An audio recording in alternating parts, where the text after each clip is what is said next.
We're live. Perfect. Good evening, everyone, and welcome to tonight's meeting. We have a very packed agenda, I would say, beginning with our Committee of Adjustment meeting. And so I'll officially call the meeting to order. Yeah. And by doing that, we'll start with a short statement I have prepared. So tonight we have a public meeting being held under sections 45 and 53 of the Planning Act to consider a consent application and a minor variance application.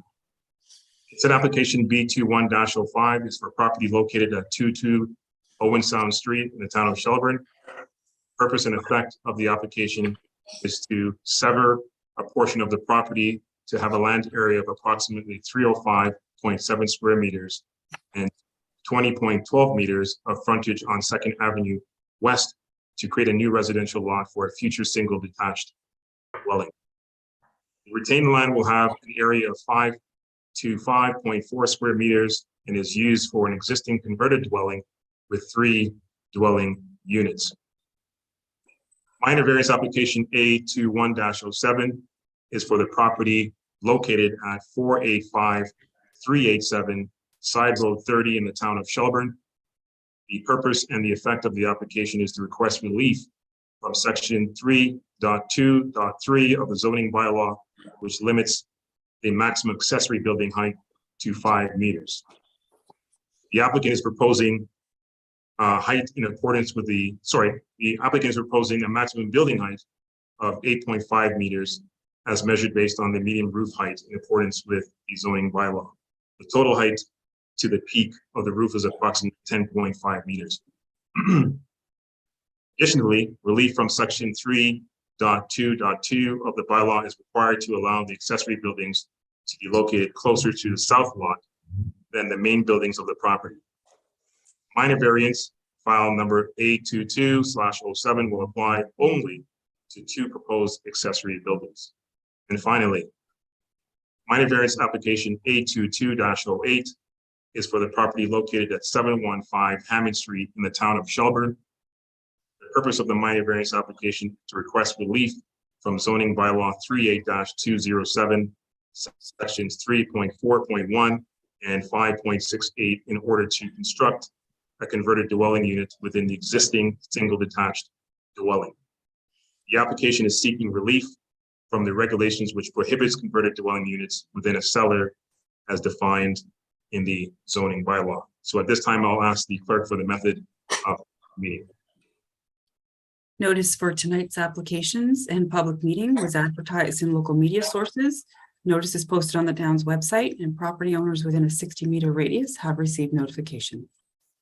Thank you, Jennifer. So we will have a presentation by the town planner with a summary of written comments received, following which there will be an opportunity by committee members and, of course, members of the public to ask questions and to provide comments. So with that, I will turn it over to Steve to present his first report. Thank you, Vice Chair Anderson, and good evening, members of the committee. So I do have a quick slideshow here for the first application, B2105. I'll just share my screen.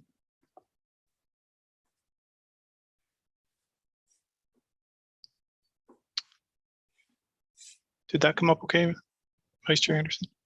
Okay, so committee will recall that this application was heard back in January of this year. A public meeting was held. There is one related application, B2106, that was heard the same evening. And the original applications were deferred at that meeting where council or committee requested additional information based on some of the public comments received and some concerns about the proposed semi-detached dwelling on the severed lots. So Mr. Hamilton, the applicant, I believe, is here this evening as well. And he has worked with a planner, Mr. Rob Stovall, to submit additional information as well as a revised application, which I'll summarize for tonight's public meeting. So just to orient you again to the subject property, it's located at the southwest corner of Owen Sound Street and 2nd Avenue West. And within the current subject property is a historic home, which currently contains 3 existing dwelling units therein. And the proposal is to sever land at the back of the property in the current rear yard where there's an existing detached garage and parking area from the existing home to allow a new building lot. The chief difference between this application and the original application is it is now revised for only 1 new lot, whereas the original application proposed to create 2 new lots from the back of the property.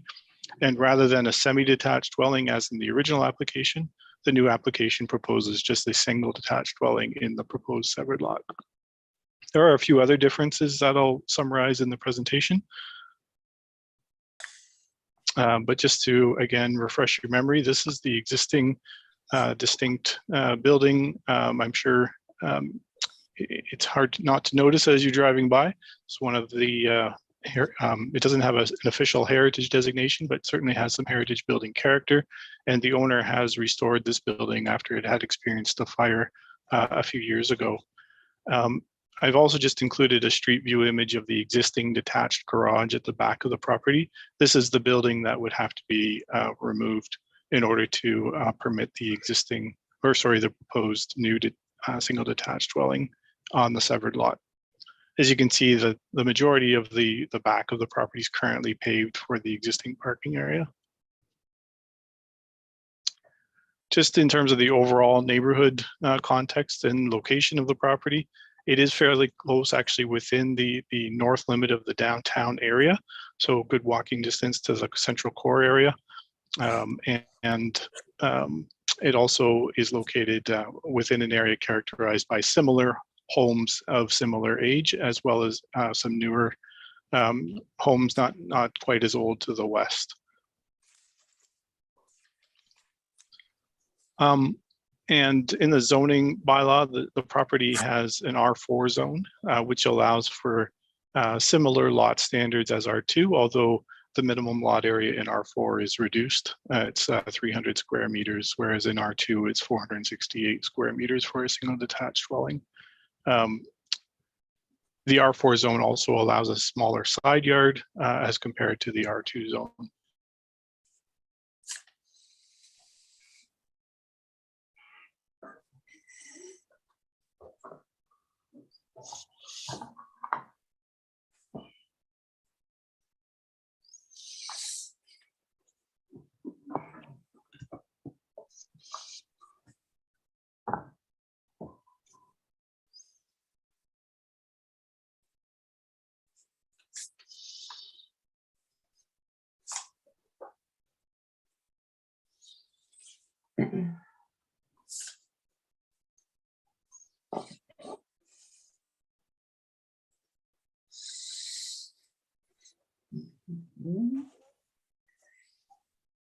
So you can see overall the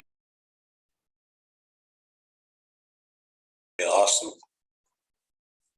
There's see if somebody can beam them back up. Oh, sorry about that. Did the screen sharing drop as well? Or do you still see the screen? Okay, let me reshare the presentation. Thank you. Looks like I lost my connection for a second there. Did that come back up? Yeah. Yeah. Okay, and was this where I left off? Yes. Okay. So I was just summarizing there. There were 2 recent severances to the east of Owen Sound Street, very similar in nature to the one that's proposed here, and another one on the north side of 2nd Avenue a number of years ago.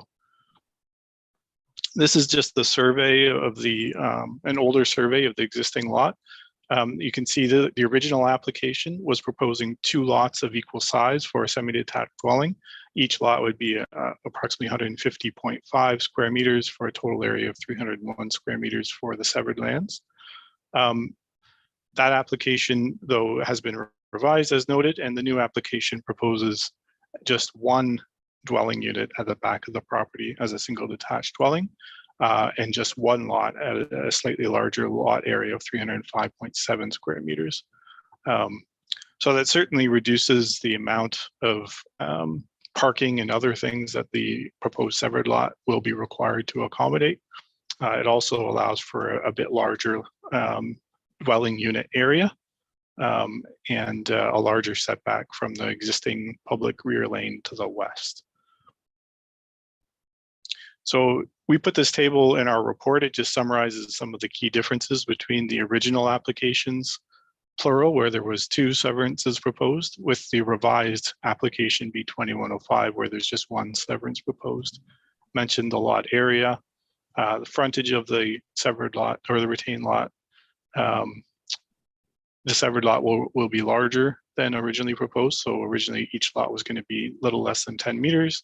The revised application, there will be 20 meters.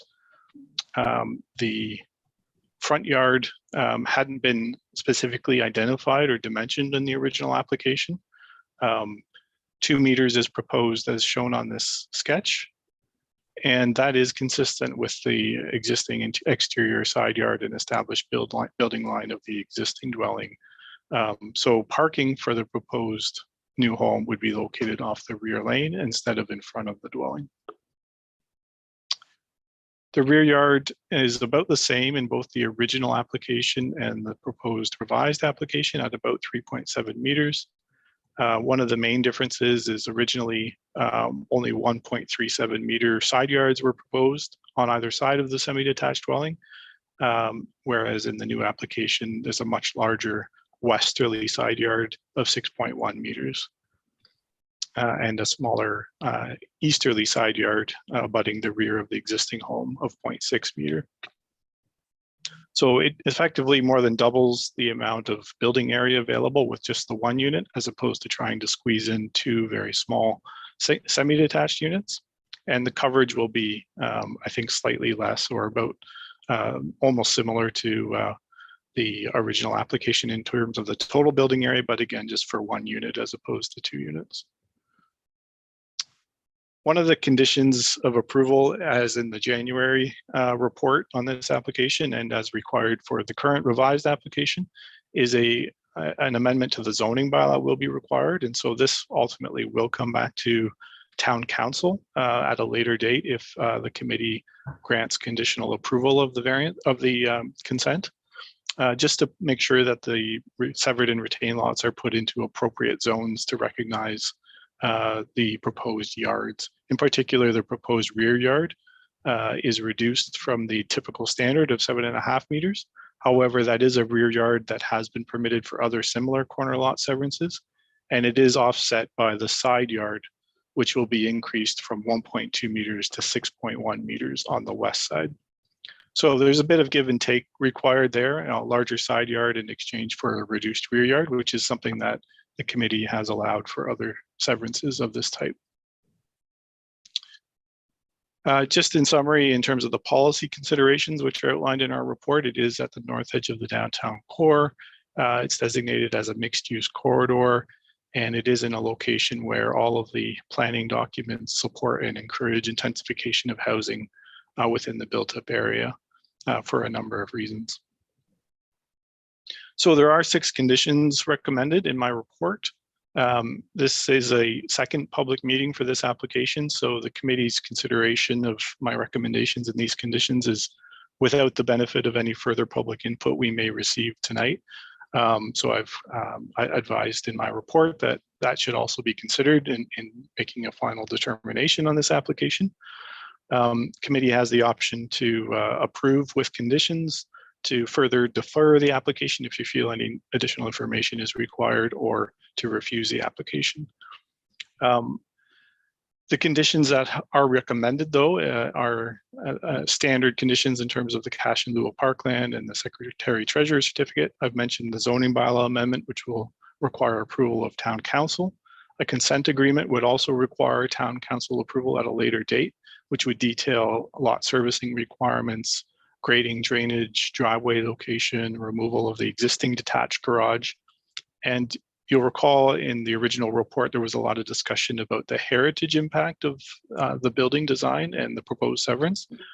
So it's recommended that at the consent agreement stage, there would be design guidelines submitted for Heritage Committee review to attach to the consent agreement that would become the design guidelines for the new home to ensure it's sensitively integrated with the existing heritage character building.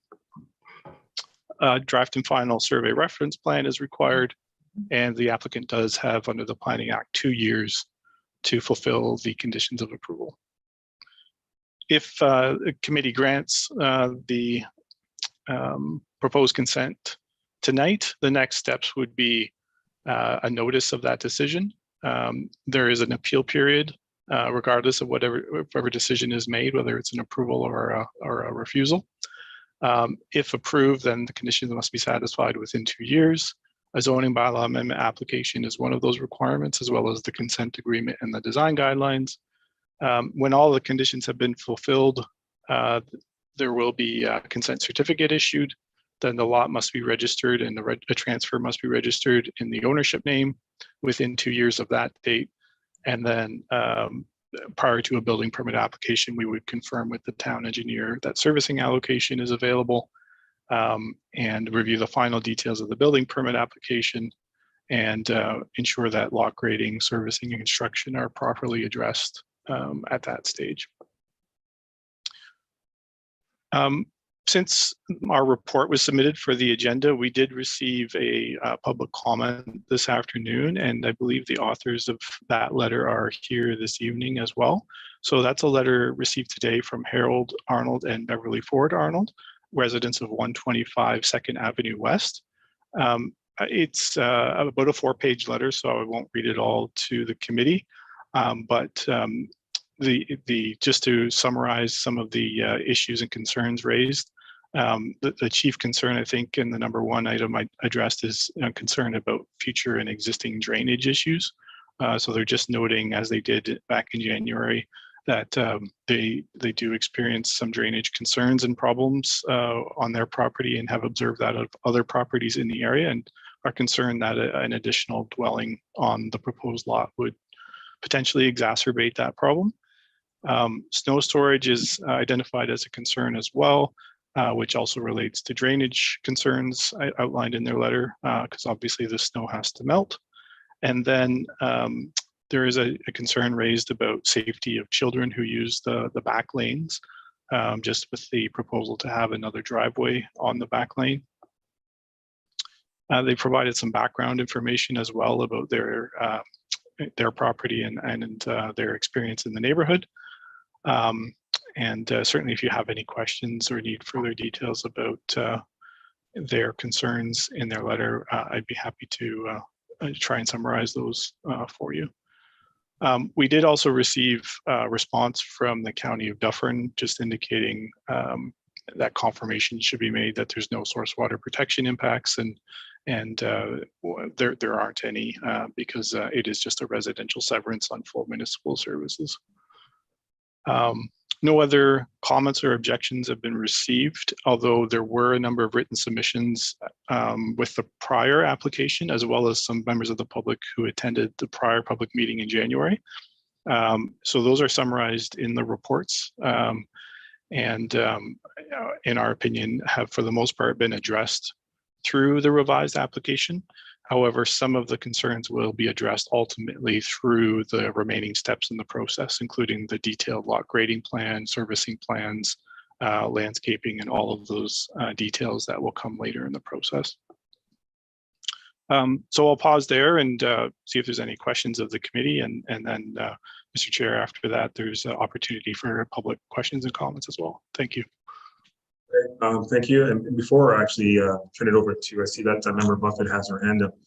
At least from my standpoint, I see that this proposal, and I think you've confirmed that already, Steve, is consistent with other proposals we've received before in the past. Yeah, that's correct. We've guided the applicant in that regard to say that here are some examples of what the committee has considered and permitted in the past, and those provide a good basis or starting point to establish the model of what has been acceptable for these infill lot severances, and the applicant has responded by adjusting his plans to be consistent with those plans. Okay. Yeah, because from my standpoint, I would agree that it would appear, at least, and obviously we'll hear from the members of the public that are on, that most of the issues have been addressed. When I look at the parking, certainly the drainage could be addressed if they enter into the agreement, if this is approved. The other thing, Steve, if you could comment again, often this comes up is the province clearly has indicated that these types of mixed developments are important to provide different forms of affordable housing, etc. This is not any different than any other municipality. If for whatever reason the committee were to reject this or refuse this application and were appealed, would I be correct in saying that the chances of us succeeding would be challenging or difficult, just based on how the provinces move forward and sort of mandating these kinds of developments? Yeah, there's certainly a mandate and an expectation on municipalities to intensify. These targets are only being increased as we go forward through the current county municipal comprehensive review and look at the 2051 planning horizon. In fact, I think the committee is probably familiar with the Ontario Housing Task Force report, where there's a lot of finger pointing at municipalities for not allowing enough intensification. What we are trying to find here in Shelburne is the appropriate balance between intensification and not doing something completely out of character with the neighborhood. And this is that balance that we've been striking to find. It does allow for some consideration of every property and every application on its own merits. But on the whole, I do think that, you know, a single detached dwelling, or in some cases where appropriate, a semi-detached dwelling is an appropriate consideration in these neighborhoods. I guess the last thing I would add to that is those policies are broad and general in nature and don't necessarily mean that that has to be permitted in every site. For example, if drainage were an overriding problem, or there wasn't servicing available, or those things, that we can certainly adjust for that.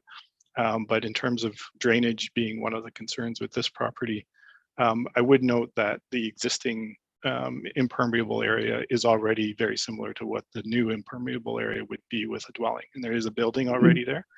And so there will need to be a detailed lot grading and drainage plan to ensure the water is appropriately directed. But I wouldn't think it would change to any significant degree the amount of runoff from the property that's already there. All right, thank you. Steve, Member Buffett, you have your hand? Yes, I was also just wanting to discuss the drainage issue. I know that Beverly and Harold Arnold submitted comments about the drainage problems, but I also had a call from a resident that was unable to attend tonight, Hazel Keating as well, who shared the same types of concerns. And I'm just wondering, with the recommendations for the drainage that needs to be done to rectify the problem, will that in actual fact improve the situation for those other properties down the road? If it could improve the situation if the runoff from the existing parking area and building on the property isn't being properly directed. Like if it's just a long-standing situation and that runoff is causing, you know, problems downgrade, then this plan will ensure there is a proper lot grading and drainage plan that directs the runoff to an appropriate outlet, whether it's a catch basin or curb and gutter to a catch basin that can accept and receive that drainage. So it shouldn't worsen the problem, and if there's an opportunity for improvement, that would be identified through that lot grading and drainage design process. So when will we know whether that's going to be an improvement or not? After tonight or before tonight, or during like our conversation tonight? Yeah, it is a further step down the process. I guess the one thing I would note is that whether a lot severance is proposed or not, when anybody builds on, you know, a lot, or whether it's vacant, or whether it's an accessory building or a detached garage or a new driveway, all of those things are reviewed in terms of their lot grading and drainage impacts, and there are deposits to ensure it's properly done and inspected afterwards. So that would be the same here. The details of that the applicant hasn't determined, because it kind of got to start with the big picture and make sure that that there is a conditional approval of the lot and how big it will be before you can determine the details of the home design and the drainage design. So those are steps that will come later. It is, for tonight's purpose, just a recommendation for a conditional approval. So it's not a final approval. You know, if there are drainage issues that simply can't be overcome on the lot, and we're not aware of any insurmountable things, but then that would be determined later in the process and would have to be addressed prior to final approval. So if it's a conditional approval, then what you're saying is that the application will come back to council again? No, the clearance of conditions is just through, except for the consent agreement and the zoning bylaw amendment, is really just through staff. But at the consent agreement stage, we should have more details in terms of a lot grading plan that would be summarized for council. It's not that council's asked to specifically approve a lot grading plan, because that's really an engineering recommendation. But at that consent agreement stage, it would set out all the legal obligations of the owner to properly grade and drain and service the lot. Okay. And then with regards to the heritage matters, the recommendation going back to the Heritage Committee, if the application is approved tonight, how will council view the actual recommendations from the Heritage Committee if it's not coming back? Yeah, so the consent agreement will come back, and my recommendation is that we attach the design guidelines that are determined with the Heritage Committee to the agreement. So you'll see what those design guidelines look like before council signs off or authorizes the execution of the consent agreement. Okay. I will say that I'm pleased to see that we're looking at one development instead of two units, because the design of the existing building is quite attractive, and to have one new heritage design building next to it would be far more appropriate use of that particular area, and will be more complementary than jamming in 2 units in that back section. So I think that's a good idea. Okay, do we have any other questions or comments from members of the committee? Member Bonanno, please go ahead. My questions are on the parking. With the current 3 apartments in the Heritage Home, and where are they going to park? What's the parking situation going to be for them now that we're taking away that garage? Yeah, when those units were created after the fire, there was a change to the parking arrangement on the site. So there are 3 spaces that have been provided in the rear yard of the existing home for those units, and those will be maintained with the retained lot. Okay, so they're on some form of asphalted driveway, I gather. Yeah, off of 2nd Avenue. Yeah. Okay, and what kind of parking is for the new unit? Is it similar to what we usually get, 1 in the garage, 1 in the driveway? It would be similar to what you'll see over at 221 Owen Sound, where there'll be a 6-meter wide and 6-meter long driveway off of the rear lane with 2 side-by-side parking spaces. That's what's been shown on the plan so far. It hasn't been identified whether there would be an attached garage or not, but just based on the floor area and building area within the lot, it's likely there would not be any garage attached to the dwelling, just a 2 space driveway. And knowing that street as well as I do, everything flows down towards the middle of the street. It's a hollow in the area there. I think that is a concern with the drainage issues. So with snow, and I understand the neighbors with the piling of the snow and the drainage issues, are we going to have engineers go out there and make sure that the drainage isn't, water isn't going to end up flooding the houses that are in the middle of the hollow? Yeah, that's correct. So an engineered grading and drainage plan is required and is reviewed by town staff and the town engineer, and ultimately a security is taken to make sure that the lot is graded and appropriately drained in accordance with that plan. So I think that the people that have issues with that want to be assured that they are not going to be getting any more water from any place further up, even with the new building in there. So whenever something happens, we must be able to assure them that they will not be getting additional flooding down their way, because currently right now, if you've ever been down that street, it is very easy to see why they have the issues with flooding. That's my only comment on that and my only concern for them. Okay, Any other questions? I mean, Member Bernardo, I certainly understand that, but I think I would trust the engineering expertise and certainly the review of that of Steve. And so I'm certain that if there were any of those major concerns, they would be reported. And whether or not anybody can make 100% assurance, I probably want to caution against that, but certainly we're going to have expert eyes on the situation. Any other questions from members of the committee? Or I know that we have, I can't see everybody, but I'm not seeing anything from what I could see. We do, I think, Jennifer, we have at least 2 members from the public that have registered and are present. We have Beverly Ford Arnold and Harold Arnold logged in. Okay. Good evening, Mr. and Mrs. Arnold. I can't see your faces. I'm not sure if you have any comments that you want to make. We know that a letter was submitted on your behalf this afternoon for council to consider, for the committee to consider, but do you have any additional remarks that you want to make in light of what you just heard? Hi there. Yes, I would like to make, we're the ones who live in the hollow with the Keatings beside us and Dave Carruthers a little bit closer to the proposed severance.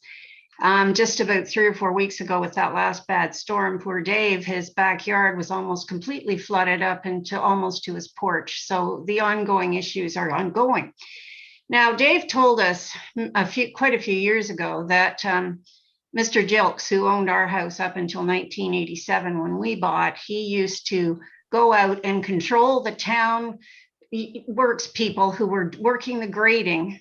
And that apparently stopped a lot of the issues. But after he left and we took over, we didn't realize that he had been diligently doing that for many, many years.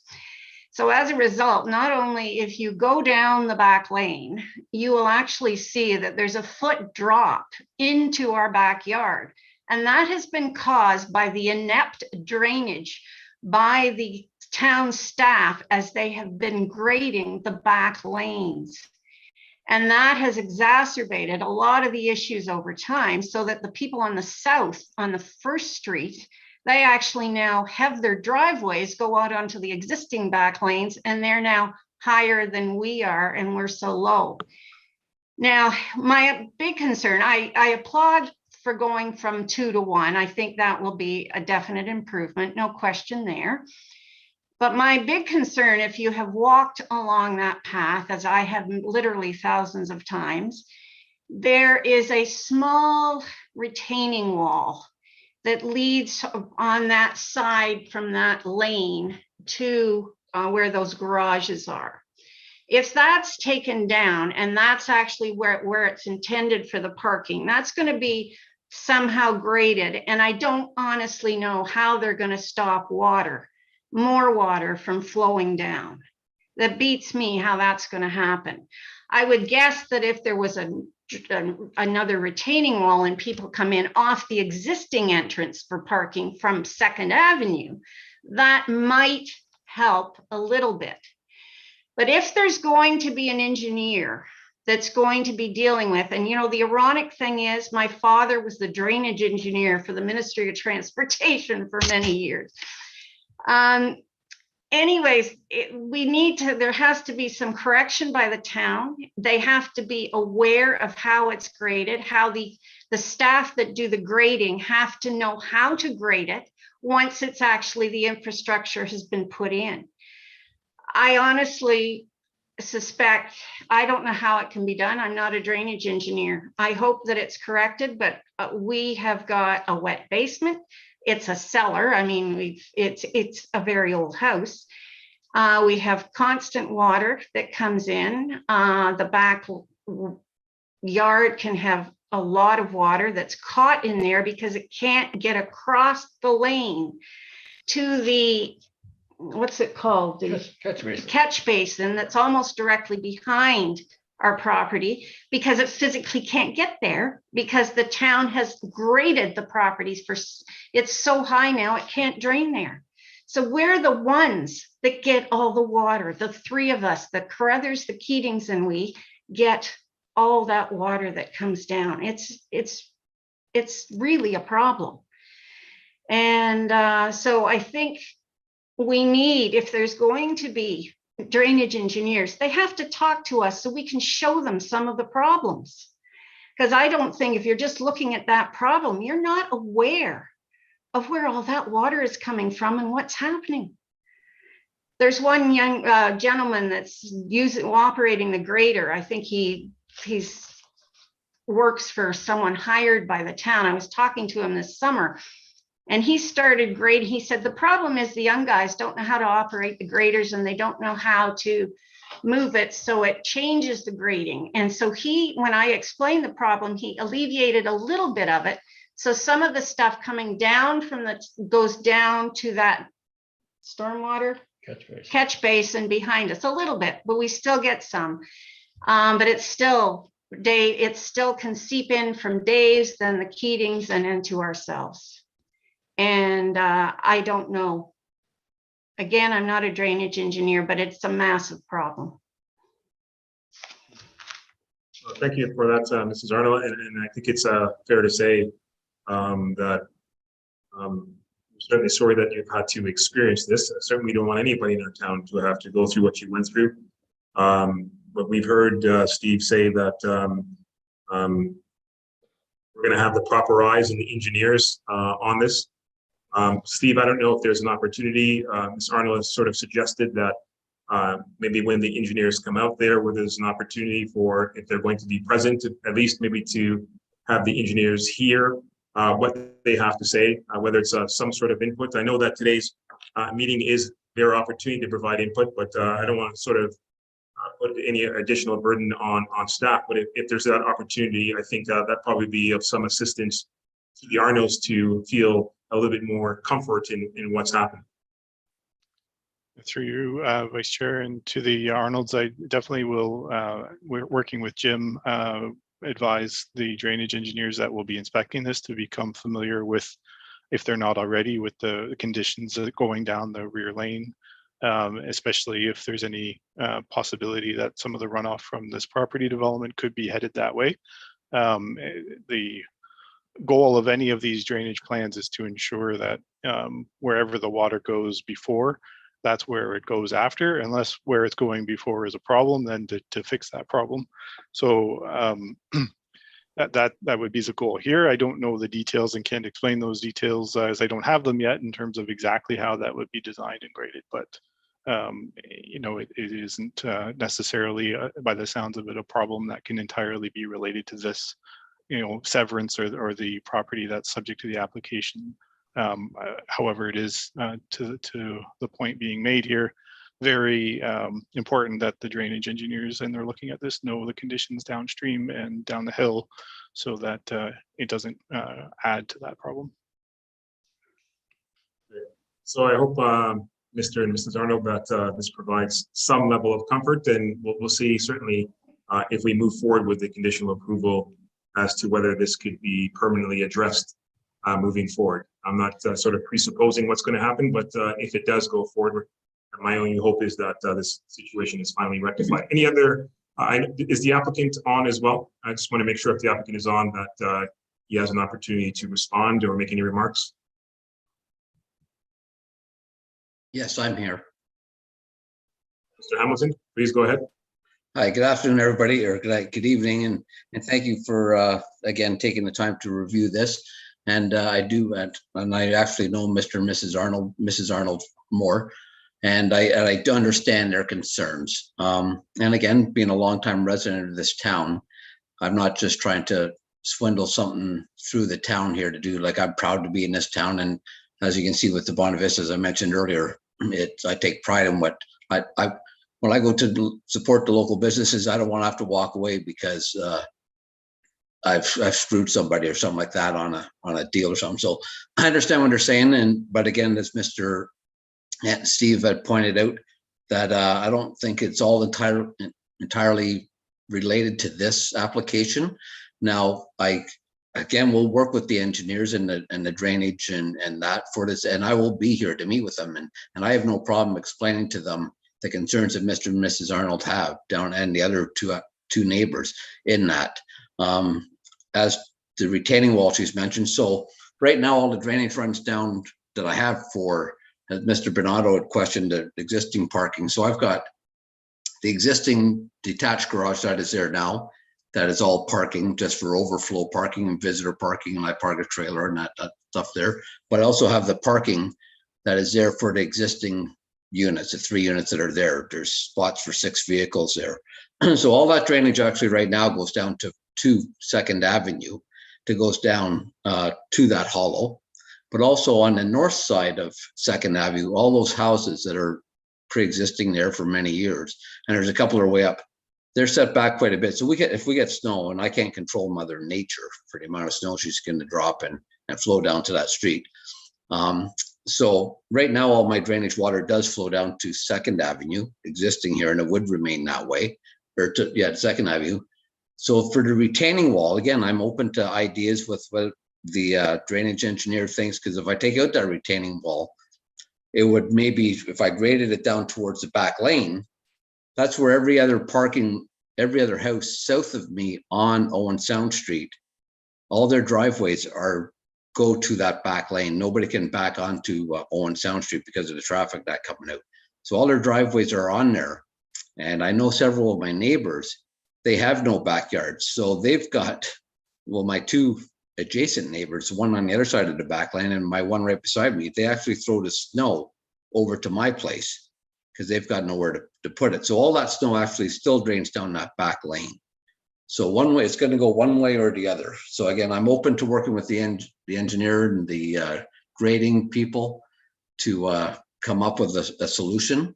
I can't fix every problem, but I'm definitely willing to work and will meet with them and raise the concerns of the existing issues down on 1st Avenue, or sorry, behind 2nd Avenue where Mr. and Mrs. Arnold are. But I do also invite the town to take a look at that. There's some grading issues that can be reviewed with that, but I will do whatever I can here to try and eliminate any issues. And as Steve said, I don't think won't be any more water going down there. And if there's something I can do at this end to improve it, I'm definitely open to those ideas. Thank you, Mr. Hamilton. You're right. We did hear Steve say that it shouldn't be worse and likely some improvement. But let me just commend you for revising the application and sort of taking into consideration the concerns that were posed and also wanting to be a stand-up developer in our community. And so the mere fact that you showed appreciation for the concerns of the Arnolds, I think is a good step, and we'll see what happens with that. So if there are no further comments or questions, certainly from the committee members, we have a recommendation that I will read. So if there are no further questions, so the staff report is. Mr. Chair, sorry, it looks like Member Bernardo has a question. Sorry, I can't see him, so I apologize. Member Bernardo, please go ahead. Thank you. I thought you were trying to ignore me there for a minute. Don't tempt me. One further comment. If there's an issue on the back lane with the catch basin, which it sounds like the Arnolds have brought up, I think the town has some responsibility when the drainage engineers are out there to go and look down there and see what the issue is. Because the catch basin is supposed to be there for the purpose of the water going into it, not just be there because it's higher than the area around it, no water going into it. So I think there needs to be a look down the back lane to ensure no water is going into the Keatings, the Arnolds, and other properties down there. And especially if there's no place for snow from other places on the back lane to melt and drain. So I think if Jim, as our town works man, along with whatever drainage engineers there are, have to look at the catch basin on that back lane and maybe also look at the way it's being graded. Thank you for that, Member Bernardo. And certainly, I believe all hands on deck are required. I think, quite frankly, it'd be irresponsible not to have a full aerial view of the issues and to hear the longstanding issues. So I think if there's going to be an opportunity to permanently resolve this as much as possible, then I think yeah, it's going to take a comprehensive review, and I'm pretty confident that will happen. And Steve, I don't know if you want to make any additional comments. I just saw that Jim had his mic and camera on there. I don't know if you wanted to add something, Jim. Yeah, through the deputy mayor, that's something we can definitely look into over time. If there has been additional gravel added to it, that will change elevations in some spots. We have been hiring that out to a contractor since we don't have our own grader with the town, and we grade a couple of times a year, so it's not really worth doing that. But we'll double check with them to make sure that they're grading that properly and work with SBA while we're out there. There are our drainage engineers for the town, so that's who will be helping us out there. So. Yeah, thank you for that, Jim. Yeah, I think certainly we want our experienced men and women out there ensuring that there's a permanent resolution. So if there are no further questions, so we do, as I mentioned, have or the staff report rather, excuse me, recommends additional approval. And so with that, I'll put that onto the table. Is there a mover and a seconder for the recommended conditional approval? So I see Member Bonato as a mover and a seconder. Stephen, let me ask you to help me on this. I can't see anybody else. Is there a seconder? Member Buffett. Yep. Buffett, thank you. All in favor? And that seems okay. So I will read, thank you.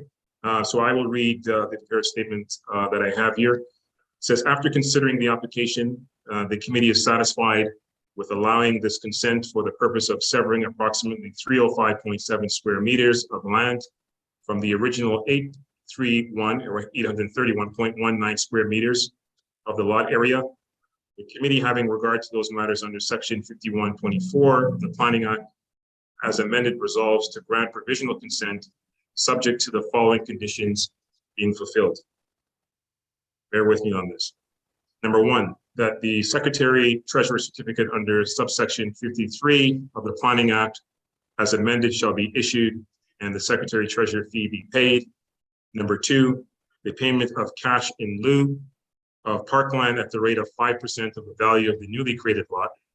Number three, that the owner enter into agreement with the town addressing the following matters: site servicing and drainage requirements and the details of all servicing connections, modifications, and improvements to existing services, including sanitary sewers, water supply, storm sewers, roads, sidewalks, hydrants, utilities, and any required easements deemed necessary by the town in accordance with town standards and to the satisfaction of the town's Director of Development and Operations, and of course, the town's engineer.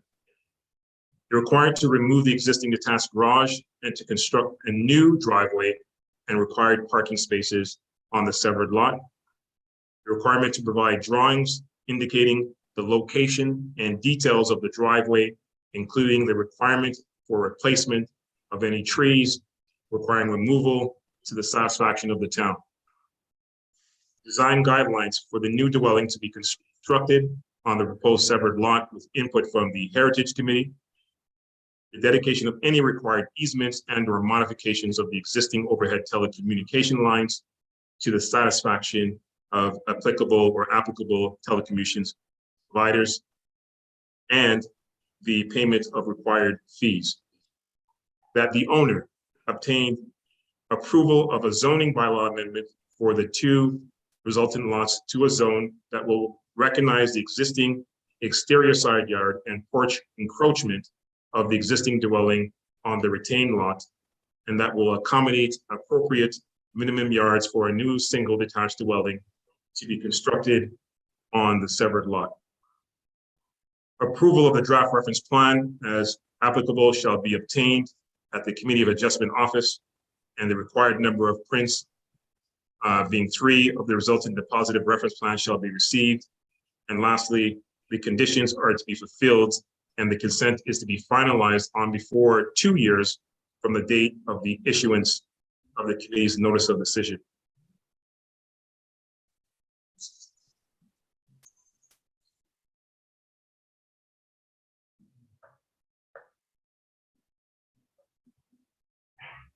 The application, as we've noted, is approved on the conditions as stated, dated on the town of Shelburne on the 3rd day of, obviously, October of 2022. So I believe, Jennifer, I believe I've missed anything, but I think that would conclude at least this initial report. And we can now maybe move to Steve, your second report, being P2022-26. Sorry, Member Anderson, you just have to call the vote. Oh, sorry. My apologies, everybody. If I could call the vote, all in favor? Okay. It's carried. Thank you. Thank you very much. Steve, on to you again. Okay, thank you, Mr. Vice Chair. So the second application is A2207.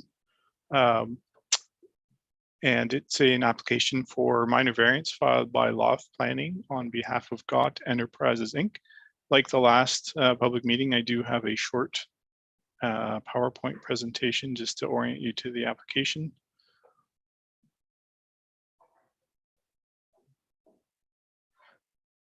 Did that come up okay? All right. So this application is for the property at 485-387 Dufferin County Road 11, which is the existing Blue Mountain Plastics recycling facility at the corner of County Road 11, where the east-west portion of the county road meets the north-south portion, or 30th Side Road and Second Line. Yeah, I think you're familiar with the existing site. There's been a number of planning approvals over the years.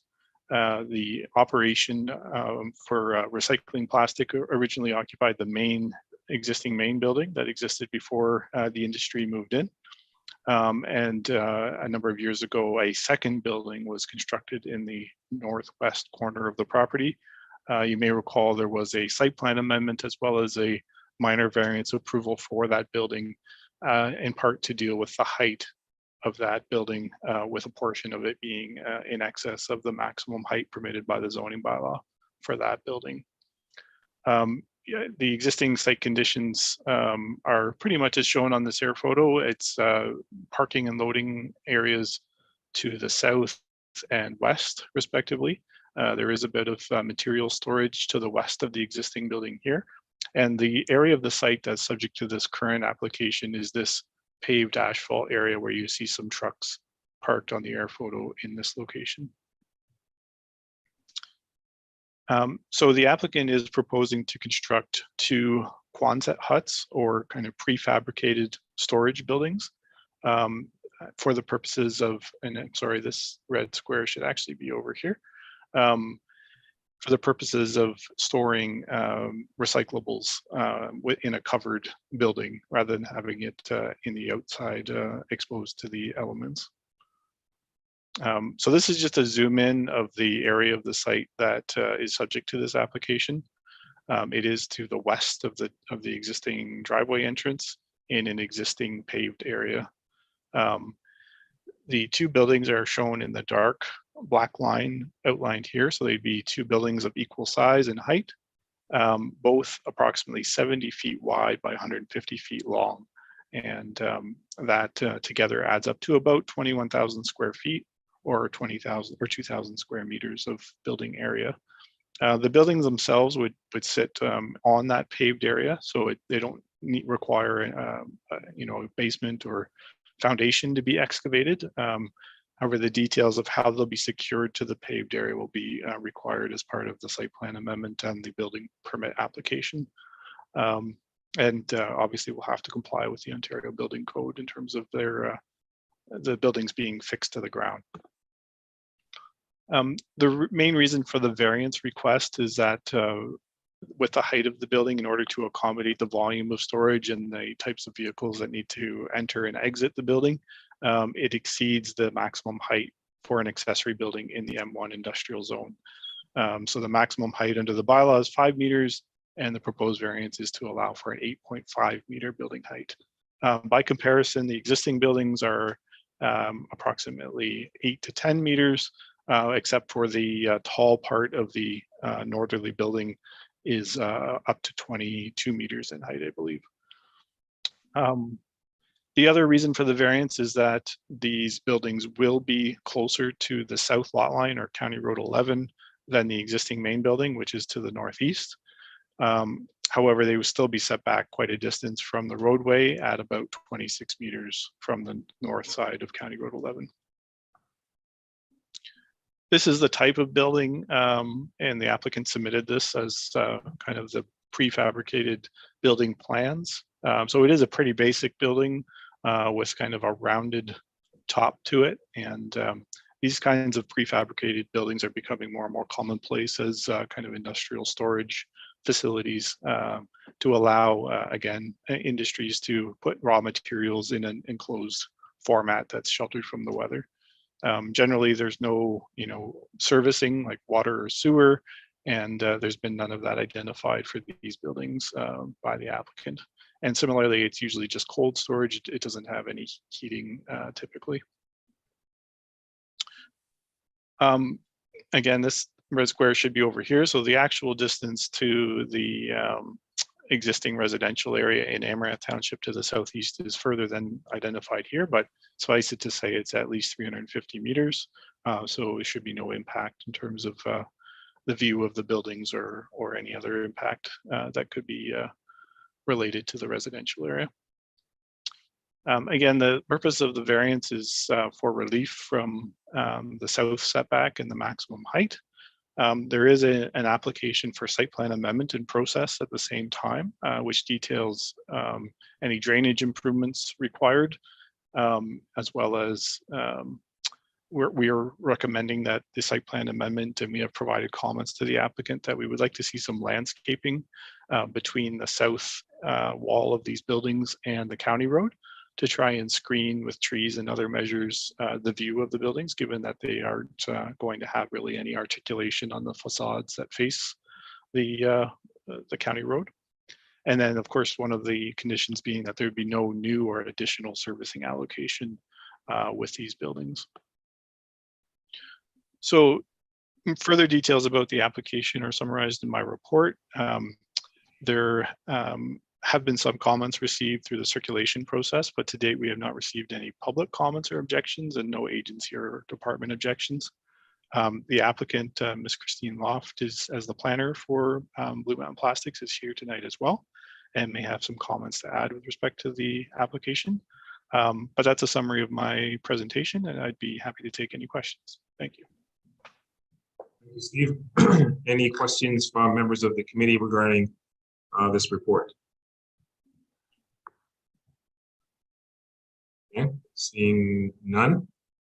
Okay, you mentioned, Steve, that Mrs. Loft is on, is that correct? Yep. Hello. Is there any comments, Mrs. Loft, that you want to make?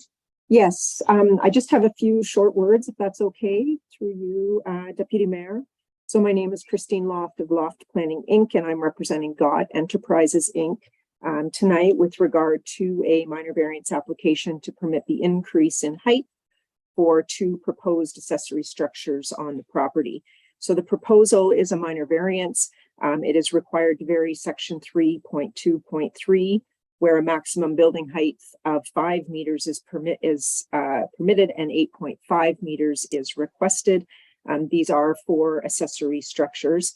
As Steve has pointed out, the property is described as 485-387 Side Road 30 or County Road 11. The lands are on the north side of County Road 11 and within your industrial area. The site is the main site for Blue Mountain Plastics and for Ice River Springs. So the buildings, and Steve had shown one of the architectural plans that we provided with our submission. The building measures 21 meters wide and 45 meters long. Each structure is approximately 945 square meters in lot area, and these are actually the same size Quonset huts which are currently existing on the industrial site directly north of this site. There's 2 units that just flank the north lot line, and they are the same size structures. There are no municipal services proposed with regard to water and sewer or heat. The proposed buildings will be along the south property line. And actually, Steve, I can confirm that your red markups were the correct location. Okay, sorry about So that. you Okay, were second great. guessing yourself, but your drawings were correct. Okay. So the proposed setback is 26 meters from the county road. The lot coverage is 2.2%, where your bylaw would permit 10%. So we're well under that. The location is currently paved, so there's no additional paving required, just as Steve's pointed out, whatever's required under the code to place the Quonset hut on. There is a water line easement that does traverse this location. There are no anticipated issues. It is a private easement, and Steve has identified this in the conditions of the approval. The access to the structures will be from the north side, so the existing entrances will be used for any truck transport in. Trucks would utilize the main docking facilities in the main buildings, and then forklift would be utilized in order to bring product into the Quonset hut. These structures will allow storage of an input product, so it's basically the plastic bales, and these plastic bales are purchased from recycling depots. And these structures will allow obviously greater storage on site, and so greater quantities of the bales would be able to be purchased at one time. In terms of deliveries, there's not really anticipated to be any really extra deliveries, as there would be less deliveries required once these structures are full and there's greater product on site. And lastly, we have reviewed staff report and have reviewed all of the conditions that Steve has included, and we're happy to fulfill those conditions as part of an approval. And those are my comments. Thank you. Thank you, Mrs. Locke, for your remarks. I'll put it to the committee again based on what we just heard. Any comments or questions for Mrs. Locke or for Steve? Seeing none. Okay, so the staff report recommends the approval of this minor variance that has been submitted.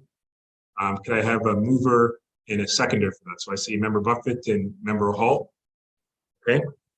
So let me just read what I have before I call the vote. It says, after considering the application, the committee is satisfied that the request is desirable for the appropriate and continued use of the subject property, maintains the general intent and purpose of the zoning bylaw and official plan, and is minor in nature.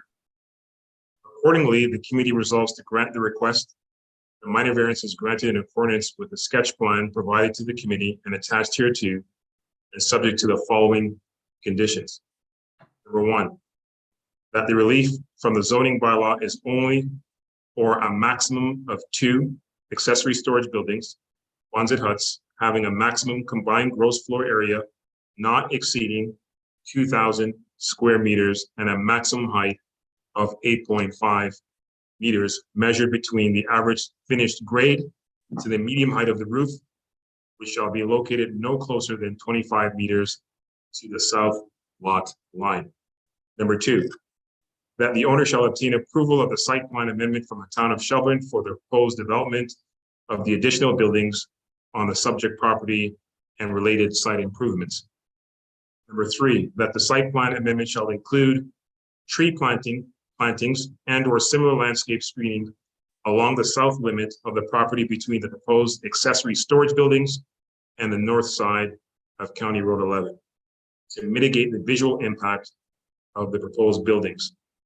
And finally, number four, that this approval does not include the allocation of any additional servicing, water, sanitary sewer, wastewater treatment capacity for the existing industrial use of the property. The accessory building shall be used for dry uses only in conjunction with and subordinate to the existing industrial use of the property, except that water service may be permitted if required for fire protection only. So at this point, I'll call for a vote. All in favor? Okay. So the application is approved on conditions as stated, again dated 3rd day of October. Okay, thank you.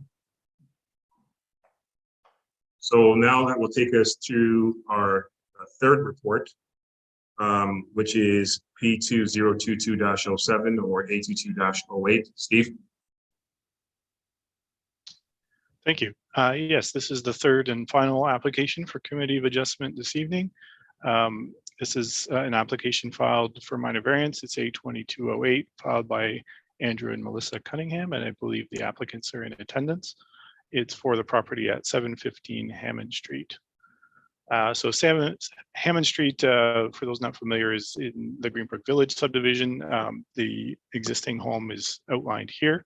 It's a single detached dwelling, and like majority, or I think all of the homes in Greenbrook Village have a 2-car garage and a double wide driveway. The unit does faces west, but backs on the commercial block that's currently vacant behind it towards County Road 124. The applicant with their application has submitted an overall site plan of the property, and it does show the double wide existing asphalt driveway, the existing 2-car garage, and the existing 2-story dwelling, as well as the covered porch and the existing rear yard. And in terms of the ground floor, there are some modifications there just to accommodate an exterior door from the side. That is, permitted whether it's part of a second unit or not. So over the course of the summer, there was a municipal approval already granted for that. There's no real excavation or stairwell on the exterior of the dwelling required for that.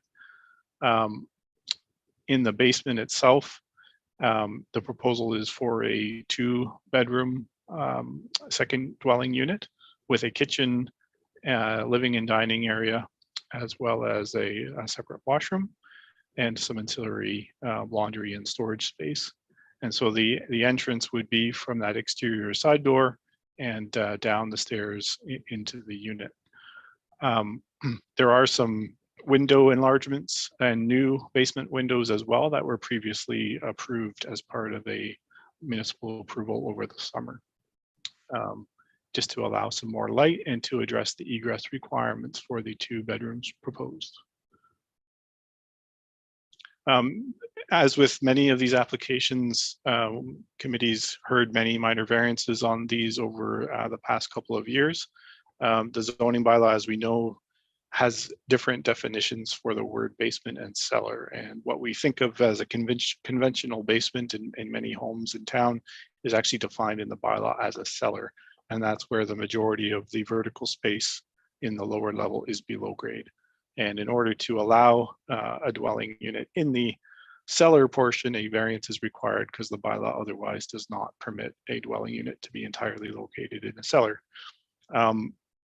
Obviously, this is a recurring theme. We are working on a zoning bylaw amendment to update the zoning bylaw to remove this restriction. That would be available for council consideration.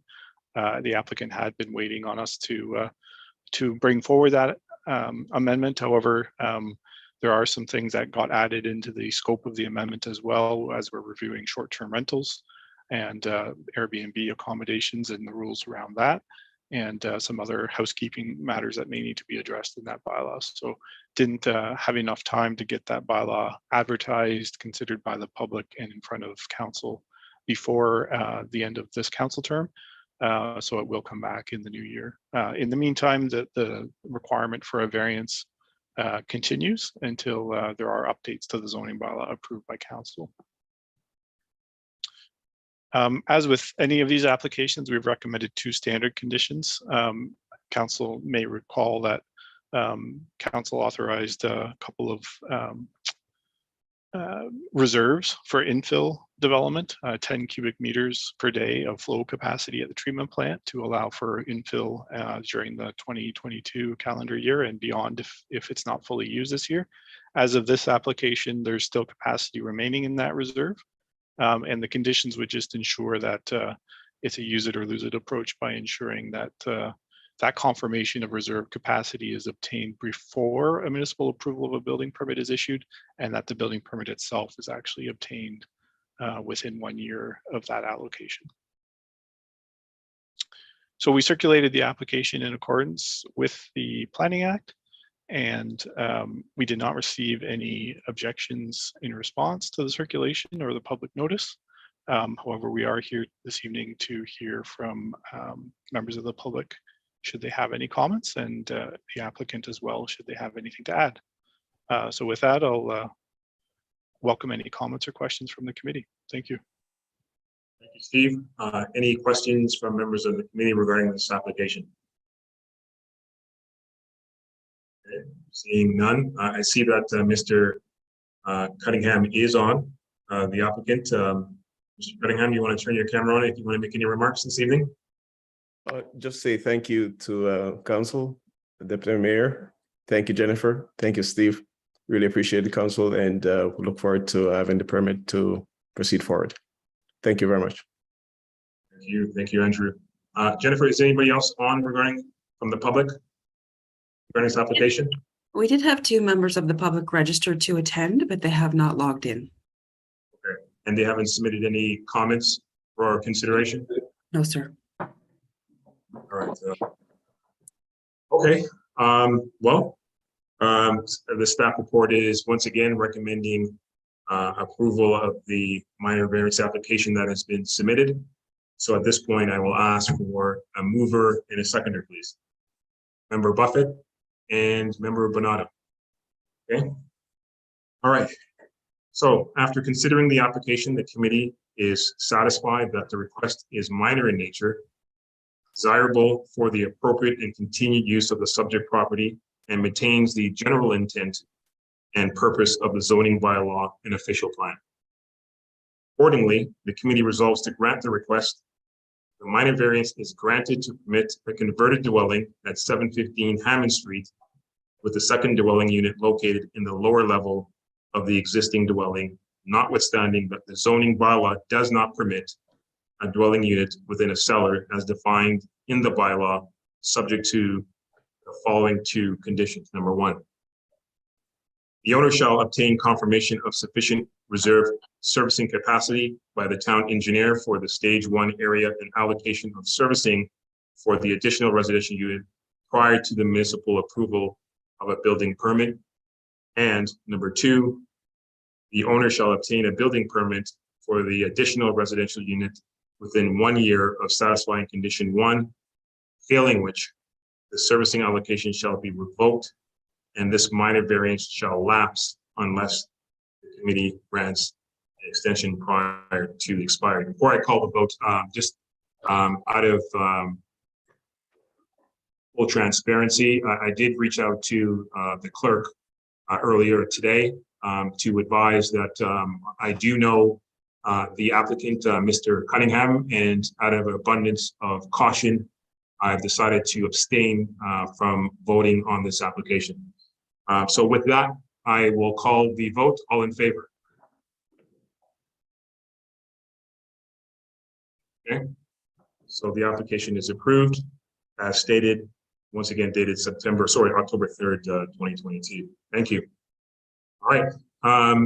Steve, I believe that concludes all the 3 reports for the Committee of Adjustment. That's correct. Thank you. Okay, thank you. Okay, so we'll now move to adjourn. Could I have a mover, please? Member Bonato and a seconder by Member Hall. All in favor? Okay, and that is carried. So that concludes the Committee of Adjustment meeting. Thank you. All right. Now we will get into the regular agenda. And with that, I'll call the official regular agenda meeting to order. And for all who are able, if we could stand for the playing of the national anthem.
Okay. So I'll begin by reading our land acknowledgement. We would like to begin by respectfully acknowledging that the town of Shelburne resides within the traditional territory and ancestral lands of the Anishinaabe, including the Ojibwe, Potawatomi, Chippewa, and people of the Three Fires Confederacy. These traditional territories, upon which we live, work, play, and learn, are steeped in rich Indigenous history and traditions. It is with this statement that we declare to honor and respect the past and present connection of Indigenous peoples with this land, its waterways and resources, and we encourage residents to review the call of action information by visiting the following websites to further research and educate oneself, as we can see here on the screen. Thank you very much for that, Jennifer. Okay, that takes us to item number 2 on the agenda, disclosure of any pecuniary interest. Does anybody have any pecuniary interest in any of the agenda items for this evening? Seeing none. Okay. All right, that takes us to item number 3, the adoption of the minutes. The minutes of September 26th have already been circulated. Does anybody have any questions with respect to the minutes? No? Okay. So be it resolved that the minutes for the regular council meeting held September 26, 2022 be approved as presented and circulated. And if I could have a mover, please. Member Hall and, Councillor Hall and Councillor Wegner, all in favor? And that is carried. Thank you. Okay, we're now to item number 4, and we are going to head once again into a public meeting. And I'll just read the statement I have in front of me. Tonight's public meeting under Section 34 of the Planning Act is to consider an application for zoning bylaw amendment for lands municipally known as 443 Main Street West. The purpose and effect of the amendment is to authorize an extension of the special commercial exemption 3 C4-3 zone to permit a temporary use for up to 3 years from the date of the passing of the bylaw by council. I'll ask the clerk for the method of notice for tonight's public meeting. Notice of tonight's public meeting was advertised in local media sources. Notice has been posted on the town's website, and notice was provided to property owners within a 120-meter radius of the subject property. Thank you, Jennifer. So we will have once again a presentation by our town planner, Steve, following which there will be an opportunity for members of the public and council to ask any questions and provide any comments. The clerk will also accept written submissions. All submissions written and oral will be given consideration by council prior to any decision being made. So with that, I'll turn it over to you, Steve. Thank you, Deputy Mayor. Again, I have a short slideshow just for the purposes of the public meeting and to provide some of the details of this application. So the application is Z2205, filed by IK World Trading Company Limited, the owner of 443 Main Street West. And Mr. Albert Kamada is on the meeting tonight as well, should you require any information from the applicant. So the subject property is located on the west side of Shelburne, on the south side of Main Street West. You'll see it does have access from an existing shared driveway that also accesses 2 other properties owned by IK World, which include 501 Main Street West, which is currently the subject of a draft plan of subdivision application for residential, and 505 Main Street West, which is a vacant strip of land here that is also part of that same subdivision application. The original operations, as I'm sure council will recall, were on this larger property at 501 Main Street West. However, after a fire at the main building several years ago, IK World did temporarily relocate to another building in the industrial area at Industrial Road in Centennial, and has since, as of 2019, relocated to this commercially zoned property at 443 Main Street West. So this is the air photo of the property as it existed prior to the introduction of the temporary use. There was some school bus storage there previously. It is not used for school bus parking anymore. The industrial operations are entirely contained within the existing building at 443 Main Street West. There has been an acoustic fence constructed along this part of the site. You may recall back in 2019 when this temporary woodworking use was originally established and requested in this building. The main concerns were regarding the subdivision to the east, currently under construction for Highland Village, which is nearly complete now, and the two homes existing to the north, and any noise impacts that the woodworking operation could have. Over the past 3 years, the woodworking business has operated in the building without any formal complaints being registered with the town. The acoustic fence was constructed in case on a warmer summer day, the saw were ever in operation with the bay door open. That acoustic fence is to block and mitigate the noise for the homes in Highland Village that back on the property. There were some other stipulations in the temporary use bylaw as well. And if the use request is extended for another 3 years, we're recommending that those same regulations and conditions apply. So again, just to give you a little bit more detail about how the building is used, it's light woodworking in the east part of the building and a showroom in the west part. As mentioned, these school buses actually are not parked on site anymore. There was permission through the temporary use zoning established in 2019 to allow some storage containers to be used with certain setbacks from the residential property lines to the east. This is a graphic from the noise report that was filed in 2019, just to illustrate the modeled noise from around the building, and as well as how that's mitigated by the proposed noise wall. There are Ministry of Environment guidelines that establish the maximum noise levels at what's called sensitive receptors, which just really means the rear windows or other openings of existing homes in the area. And the noise report demonstrated that with the mitigation and with the type of equipment that was proposed to be used, they would achieve those sound level limits. Given that noise measurement can be imperfect when it's just modeled and not actually measured with the operations in play, one of the requirements of the 2019 bylaw was that annually they were required to submit noise measurements, actually measured in terms of the operations, to make sure that they do in fact comply at the sensitive receptors. And those noise measurements and acoustic certification has been submitted annually since the operations began in 2019, and have shown that in fact the operations are compliant with the noise guidelines.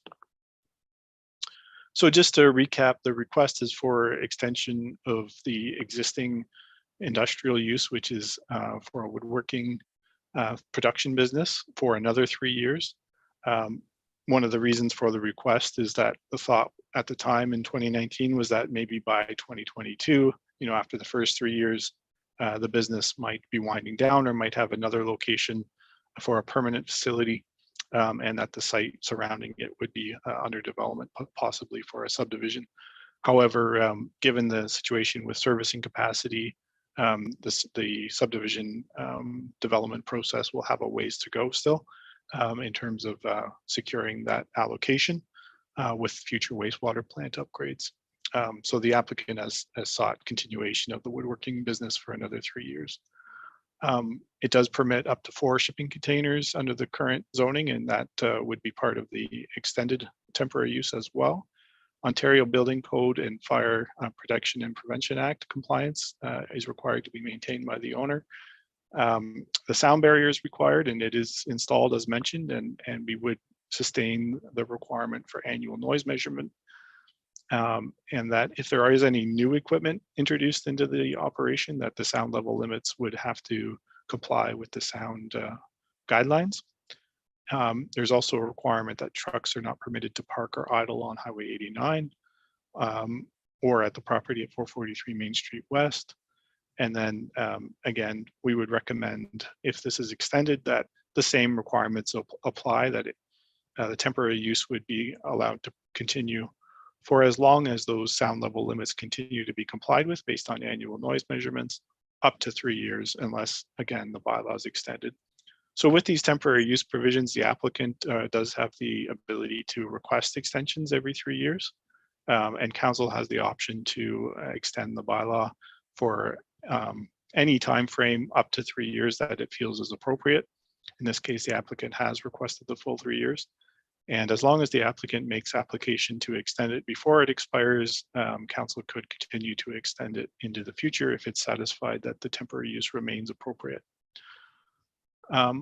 We did circulate the application in accordance with the Planning Act and gave public notice as outlined by Jennifer, but there have been no agency, department, or public comments or objections, I should say, in response to the circulation and notice. However, this is a public meeting, and I'm not sure if any members of the public have registered, but I do see Albert Kamada and Shane Kamada as well are here on the meeting, and they may wish to add anything that I may have missed. So I'll pause there and turn the floor back to you, Deputy Mayor Anderson, for the public meeting. Thank you very much. Before I turn it over to Shane and Albert Kamada, does any member of council have any questions with respect to the report? Councillor Bernardo, please go ahead.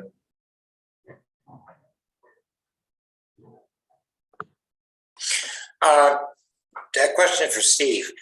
Can we rescind the bylaw at any point in time throughout the 3 years that is in there should residential development happen? If that subdivision were approved in the 3 years and construction was beginning, you could apply some requirements that the subdivision itself be phased so that there's no homes introduced nearby to these operations unless the operations were to cease. So because the owner has control of both, then the owner could decide whether they want to wait to build immediately adjacent to this property or stop the operations and allow the construction to occur. But at this point, it looks like in all likelihood, there won't be residential construction within the next 3 years adjoining this lot because of the servicing capacity that needs to be resolved. It was just a hypothetical question that I was asking. Yeah. Now, the other question I would like to ask, if at some point Mr. Kamada does start a subdivision in there, all of that equipment and everything has to be removed. Am I correct in that thought process? From the property at 443 Main Street West? Yeah.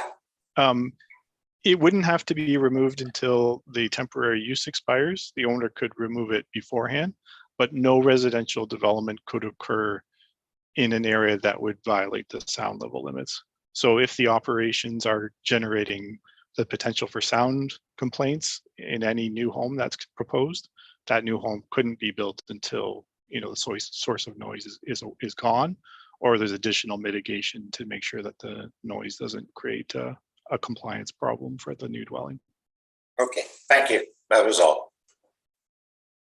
All right, thank you, Councillor Bernardo. Shane or Albert, do you have any remarks or comments that you'd like to make?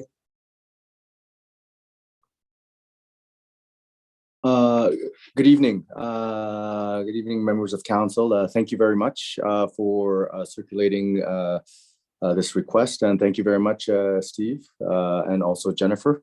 I just wanted to mention, again, IK World being here for the past 40 years, we really appreciate the past 3 years of the temporary bylaw amendment.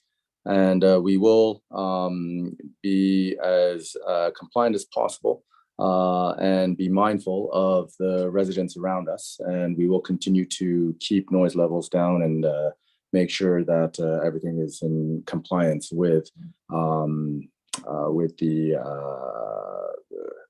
numbers that are with the regulations. So anyways, I just wanted to thank everyone for all your support and understanding. Thank you very much. Thank you, Mr. Kamada, for your comments. If there's no further comments by members of council, then I'll just read the recommendation.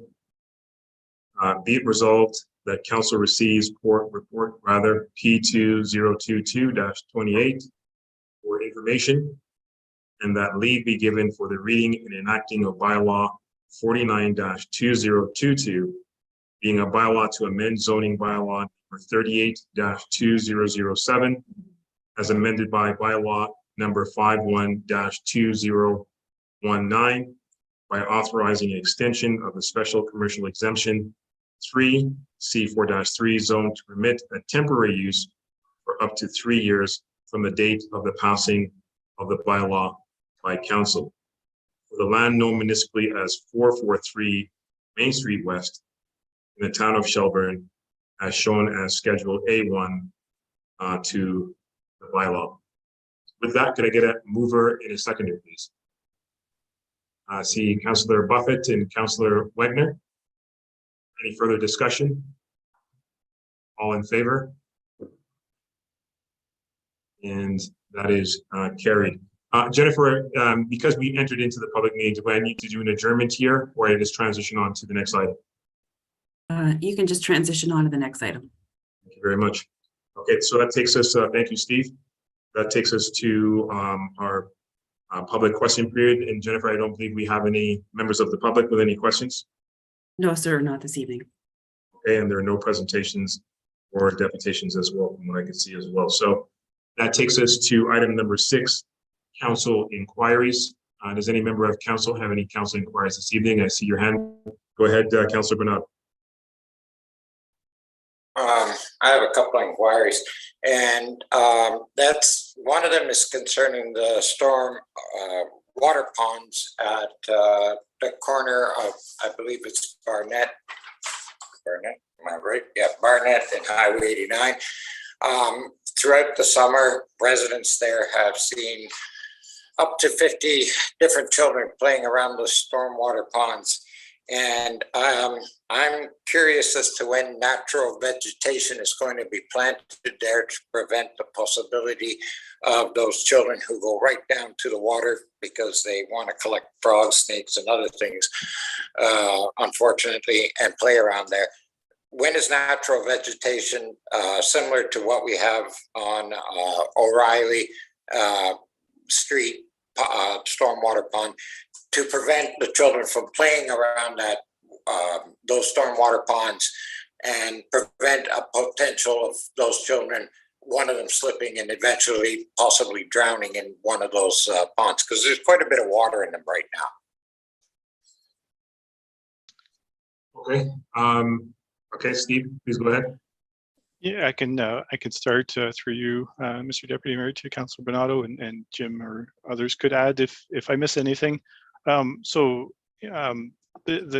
plan with the pond in terms of controlling access or discouraging it has always been, as you mentioned, through like a landscape approach, which really means planting up the banks as much as possible to make the vegetation over time become thick enough that it would be not only unwelcome, but very difficult to get from the edges of the block into the water line. We are still in the process with the developer of reviewing what landscaping has been completed, what is remaining, and there's a process for them to request reduction of financial securities to ensure that's completed as per the approved plans as well. I spoke with our landscape reviewer earlier today about this because our landscape reviewer has been asked to attend the site with the developer's landscape architect to review the status of the landscaping of both ponds and some other landscape items recently completed in the subdivision. We will identify if there are deficiencies with respect to what's been planted to date and the size of those plantings, and make sure that those deficiencies are rectified by the landscape contractor. I will note, however, it does take some time from when the plantings are first installed to when those plantings reach the kind of maximum growth that they're expected to, which creates that naturalized pond edge that we're all looking for to help control the access.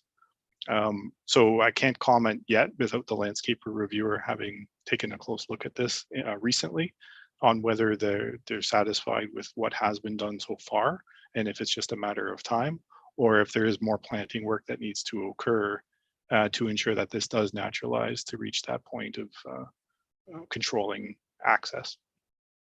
So if I can recomment on that right now, I've been down there and I've seen it, and there's almost nothing there that would prevent anyone from going down there. So I and a lot of the residents on Barnett who have children have expressed extreme concern and won't even allow their children out, realizing what they're doing and going down there.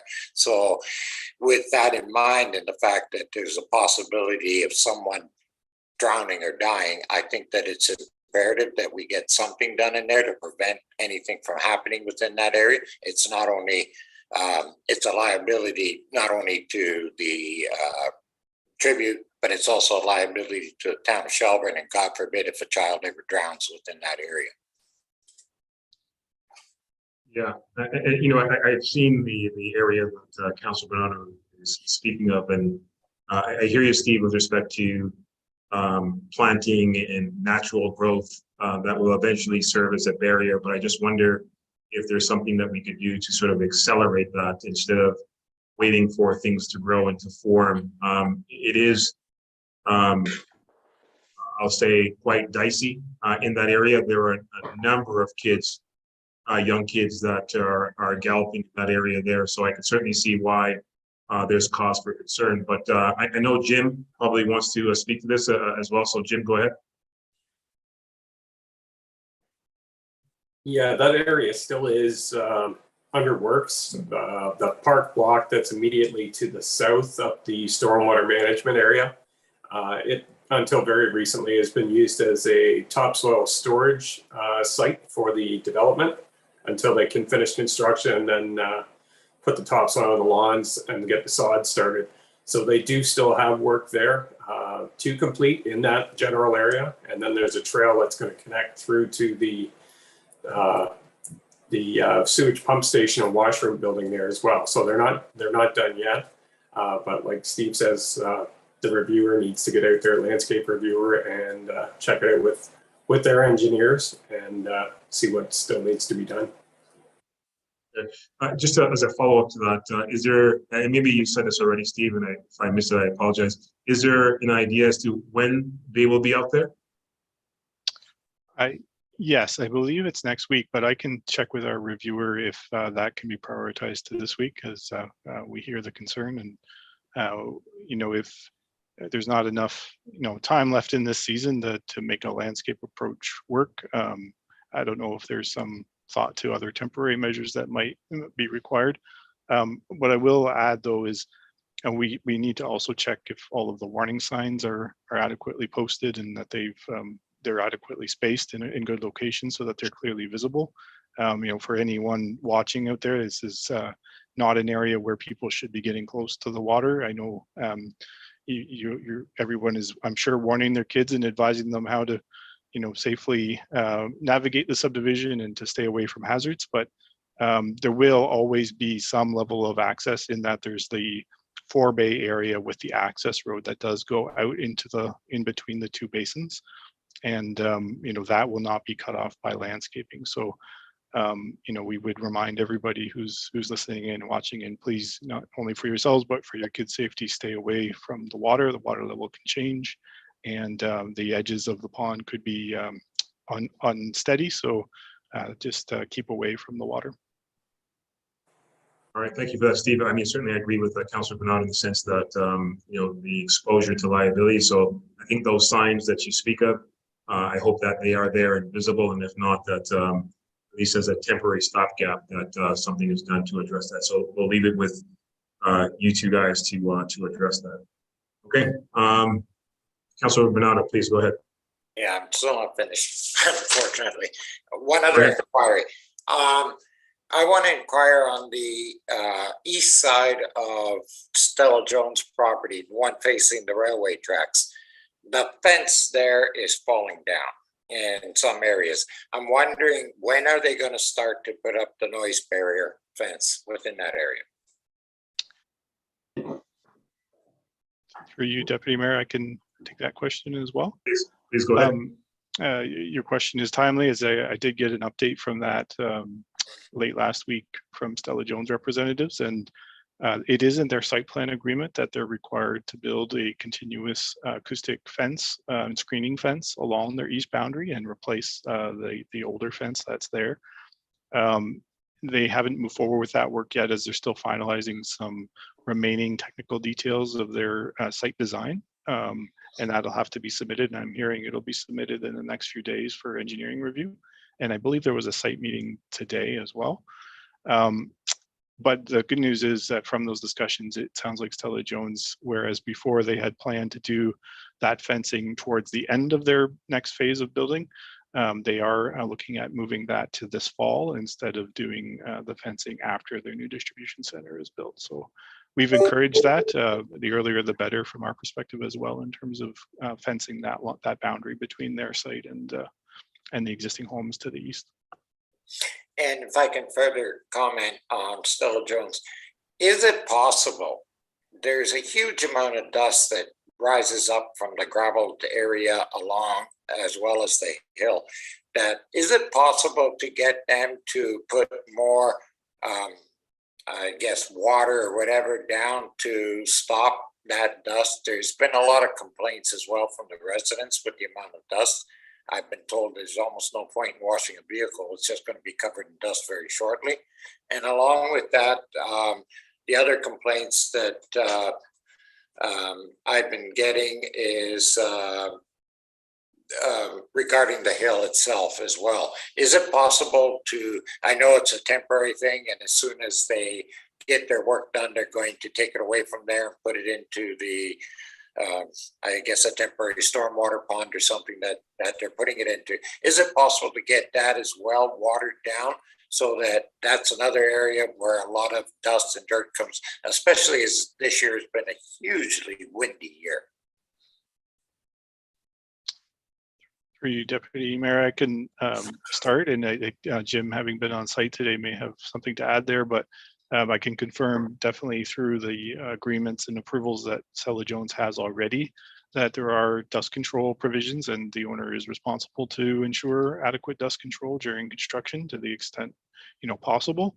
The good news is once the construction is done, the site will be paved, and there won't be open gravel areas used for storage of their materials anymore. So that will help with the long-term reduction of dust. But in the meantime, during construction, I think they have been reminded a number of times, but will be reminded again of their obligations under their development approvals, and working to cut that pile down height-wise and apply calcium or other measures to cut down the amount of dust. I don't know if you have anything to add to that, Jim. Through the Deputy Mayor, I did, as Steve mentioned, we did have a site visit there today on the servicing end of it for sanitary and water. So they can get started on that to get it out of the way, and then start on the pad that the building is actually going to be on. So they are moving forward. They're hoping those connections in the next few weeks. I did reiterate the dust control issue. They did put down a fair amount of calcium in areas, liquid calcium, just to hold the dust. In areas that they didn't get the paving yet. And as Steve mentioned, the area of the new building, and it will eventually be paved there as well, and hard surface. So they are going to mention that. Croziers, the engineers for Stella Jones, they're going to take that back to them, and then we're going to follow up with our usual site visits through SBA. So. Thank you. If that is done, I think it will supremely please the people within that area, and if Stella Jones is able to do that for us. So thank you both for the answers. That's the end of my inquiries at this time. Thank you, Councilor Bernardo. Any further inquiries by members of the council? Seeing none. Okay. All right, so that concludes council inquiries, and I believe Steve, you're up again with another report. Yeah, thank you, Deputy Mayor. This one is, I don't have a PowerPoint, but it's one that last was presented to council back in fall of 2019 as well. And at that time, a public meeting was held under the Planning Act for the proposed community improvement plan. And there was an opportunity for public comment prior to council consideration of adoption of the plan. As well, obviously in the 2 years or a year and a half that the work was completed on the community improvement plan before that meeting, there was a lot of dialogue with the community, and the community input really fed into the recommendations of the plan. The ultimate adoption of the community improvement plan and the bylaw to actually establish community improvement project areas was held off because of the pandemic in part.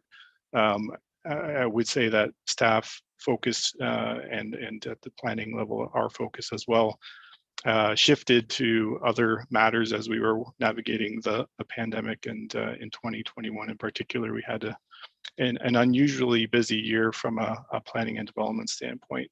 But I would say as well, with the primary community improvement project area being the downtown, I think downtown business owners were heavily focused on how to sustain their operations during the pandemic, and probably had less of a mind towards doing some building improvements or investing in their heritage facades of their existing buildings. So nevertheless, this is a very important plan, and I'm glad to finally bring it forward for consideration of adoption by council.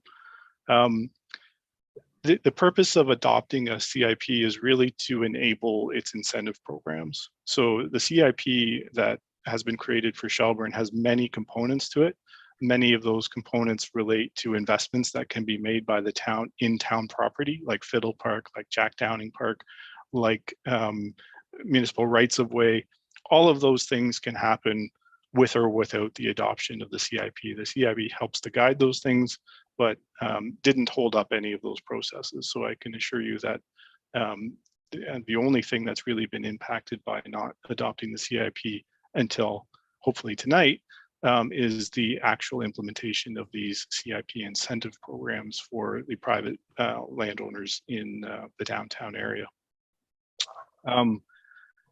In addition to the downtown areas, the programs that have been recommended in the CIP are well-oriented or well-suited to other parts of both Main Street as well as Owen Sound Street, because those are areas where there are some existing character homes that really kind of help to define the image of Shelburne and are very visible, obviously, from the high traffic corridors of Shelburne. And as we've experienced in many communities in these higher traffic arteries, there is pressure for other types of land uses there, and those homes can become less appealing as what they were built for, such as single detached dwellings. So we think that the CIP would be a good tool to help incentivize the maintenance and kind of facelifting of those homes over the years, so that there's continued investment and grants available to allow people to think about those homes in a variety of ways, either continue to be occupied as residences or mixed use of such as office residential or other compatible use that could exist along the main streets, but keeping and enhancing the character of the existing homes in those corridors. So those are really the two areas that are recommended for consideration by council as CIP project areas where these types of incentives would be potentially offered. It is completely up to council in terms of which programs are offered where, and that could change from year to year. That can change throughout the year. Each program can have an associated budget each year. And once the budget has been allocated to incentivize different projects, then that's it for the year. Those are the common approaches being used. What we've recommended as a starting point in the report is that as council budgets for funding these programs, the facade improvement grant program would be applicable both to those two corridors that I just mentioned, plus the downtown. The sign improvement grant program for the downtown, the accessibility improvement grant program also downtown, and then the landscape improvement grant, both for the corridors and the downtown, and then the heritage improvement grant program for the downtown. So the downtown certainly gets the priority from the incentives, but this allows other, older properties and buildings as well that could use some revitalization to be considered for landscape improvements and building improvements as well. The other thing to note here is that there is an existing held over a reserve from the former 2010 or 2006, sorry, community improvement plan, which expired in 2010. And so currently there's just shy of $30,000 held in a reserve. So that is money that could be made immediately available to help incentivize or offer these programs to the community improvement project areas. And then council through its annual budgeting processes can determine whether it wants to allocate more and how it wants to allocate that funding amongst the various programs. There's a lot of components to the CIP, and you'll see all of them, the core components that would form part of the adopted CIP attached to my report. They include the design guidelines. Those really are a critical tool in ensuring that someone who applies for a grant through these programs would actually comply with the design guidelines. That's one of the benefits of a CIP, is that you would contribute municipal funding towards a project that meets your design objectives for the downtown and the corridors. There's the implementation strategy, and the authors of the CIP gave us some application forms and guides to help implement these programs. There's a marketing strategy, and then there's a monitoring, evaluation, and financial strategy, which will help to evaluate whether the outcomes that are targeted through the CIP are being met. There's a number of council strategic priorities that I've identified in the report that this will help to achieve. And we did complete the public notice and agency circulation requirements back in 2019. I will just finally note that the County of Dufferin is the approval authority. We confirmed that back in 2019, that this is sort of like an official plan amendment. It's not changing your official plan, but it's helping to implement components of it. So because the County of Dufferin is your approval authority for official plans and official plan amendments, they are also the approval authority for adopting a CIP. You could, as council, add additional CIP project areas in the future at any time. And all you would need to do is re-adopt the CIP for those additional areas. So if there's an area of town that you think these programs should be made available to that isn't already captured in my report, or the project areas that are recommended now, those could be added at any time in the future.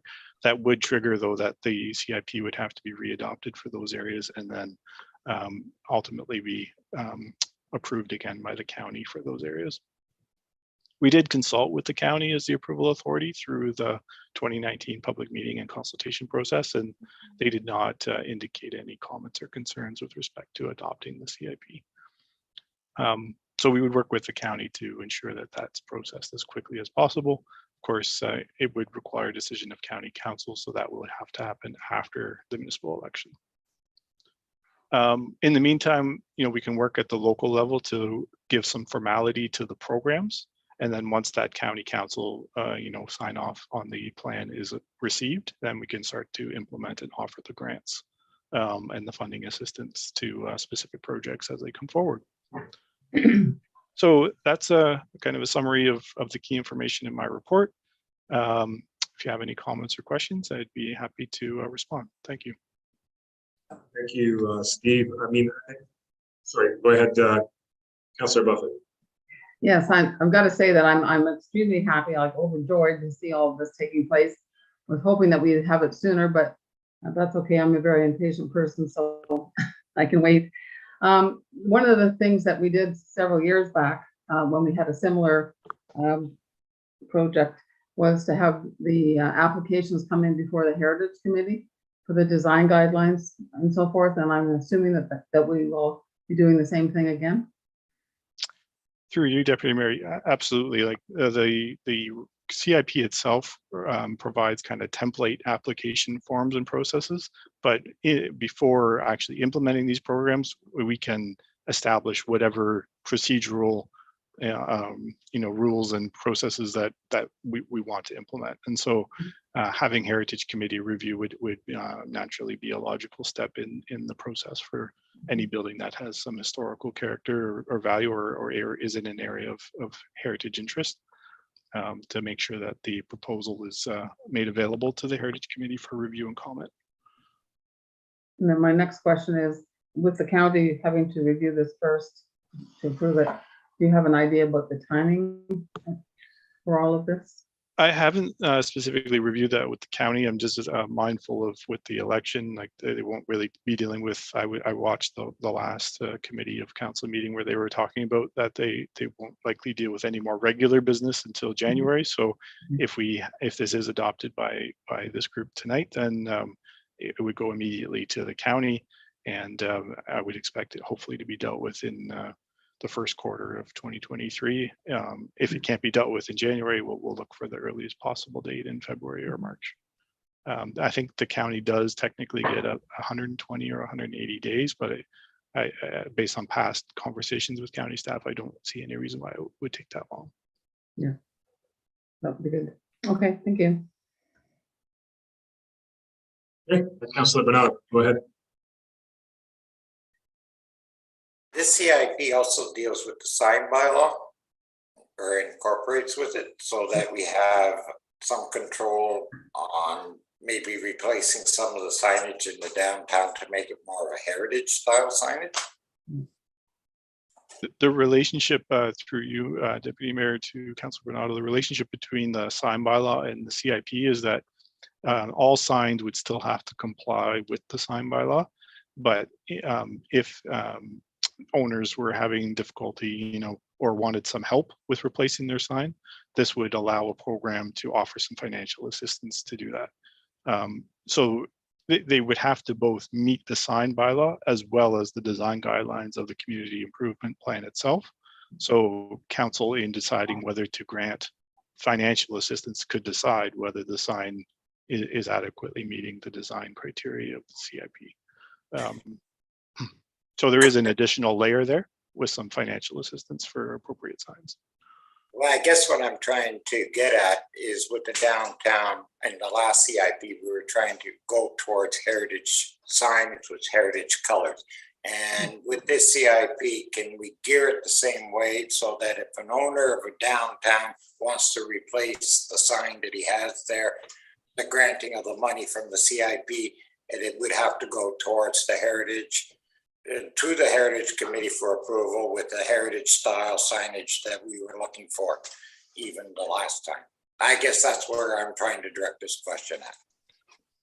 Yeah, and we haven't fully set out all those like procedural matters, but between now and when this kind of takes effect, pending, council's budgeting for it, that would be things that we could come back to you with in terms of further details of what steps will be taken if a grant application is made and it's for a sign on a downtown building. Does the CIP establish all of the criteria, or there's some additional things we need to add? And then what are the review steps involved? What parties will get to review before it comes to council for consideration of funding? So we don't want to make it too complex or burdensome on the applicant, or we won't get a lot of uptake, but at the same time, we want to make sure anything that's funded is meeting the design objectives, especially for the downtown area. So I think my short answer to that is that's still a detail to be formulated, and we'll come back to council with those details. Thank you. Okay. Any other questions from members of council? I mean, before I go there, I don't remember the name of the company as we talk about the sort of heritage style in the downtown core. The mural, if I may call it that, that's painted at Jack Downey Park. Again, the company who did it escapes me at this point in time, but man, that's just fantastic work. And so just to thank them publicly for doing the work and the quality work, and that's all local as well. So congratulations to them in really enhancing the downtown core. Any other questions? Or not questions, well, could be questions or comments from members of council on Steve's report. It seems like a win for certainly our businesses in the downtown core, as long as we can continue to afford it. Councilor Wagner, is that your hand? Yes, just to let you know, it's Liv Tarap who did the mural. And it's vinyl, so it's not really painted, but it's really cool. Yeah, no, it's outstanding work.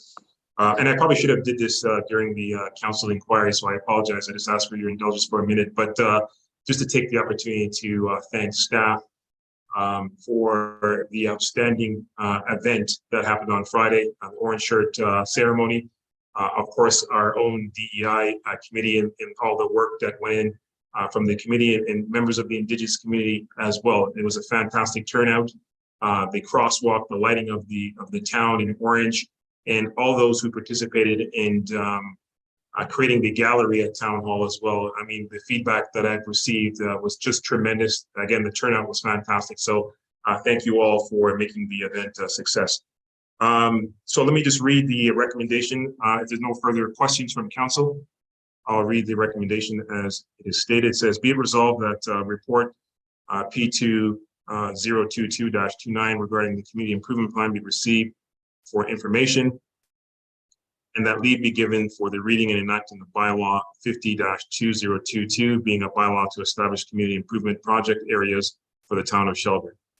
And that leave be given for the reading and enacting of bylaw 51-2022, being a bylaw to adopt a community improvement plan for the town of Shelburne. And that council directs staff to submit the adopted community improvement plan for the county of Dufferin for approval. Could I have a mover and a seconder, please?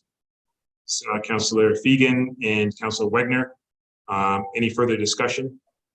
All in favor? That is carried. Thank you very much. Thank you, Steve. Steve, I don't know if that's it for you. Do you have any more? I don't have any further reports this evening. Thank you. Thank you for your time. Thank you, Steve. Okay, that takes us to report number 2 from our CEO, report -2022 -15 from the Chief Administrative Officer regarding Grey County Transit Weekend Transit Service, 2023 extension and bus stop locations update. Please. Thank you, Deputy Mayor. So the report, as the Deputy Mayor said, is addressing 2 topics: the extension for 2023 of the weekend transit service, as well as the request in the past regarding additional stop at the new plaza. So just a brief recap of the history of how the GTR transit came to be through the town of Shelburne was that in May of 2019, Grey County, as well as Southgate Township, received grants for a new on-demand transit service. Between the 2 municipalities, or the county and the municipality, they received about $2.3 million. For that original weekday service, Monday to Friday, the town of Shelburne does not contribute, nor have we contributed to any costs associated with that run, which runs from Dundalk and Southgate to Orangeville, or it is named Route 2. And I provided the link just as a reminder of the existing service that Grey County provides with all the routes and the costs. So in the past, starting in 2021, council did direct staff, and we did implement weekend service on a pilot. And at that point, it was $5,000 a month. We renewed and extended that service in 2022. And at that time, the cost was $5,500 a month.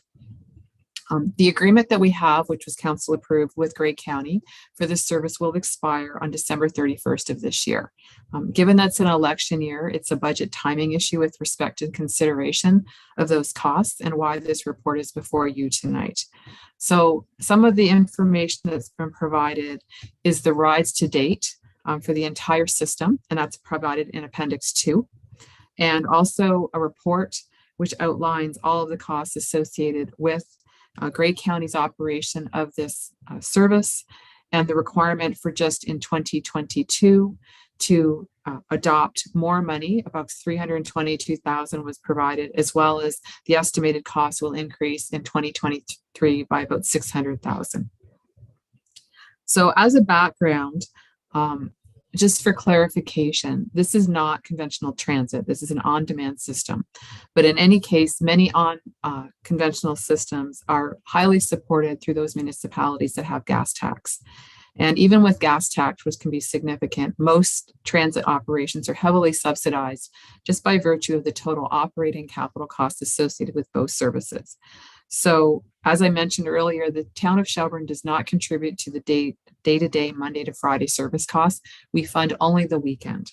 So I'm hoping that this might be a good overview of the kinds of subsidies that are associated with not only our weekend service, but conventional transit in general. So the inflationary costs that all operations are experiencing, I don't think is lost on us. We've been seeing significant increases in our capital costs and our operating costs and many other service areas that we purchase. So estimated costs that we've been provided for the continuation of the transit on the weekends going forward, starting in January 1st, 2023, is increasing to $6,800 a month. Or if you break it down in more incremental bits, it's $20,400 for 3 months and $48,800 for 6 months. So this is a significant increase from what we've actually budgeted in the past.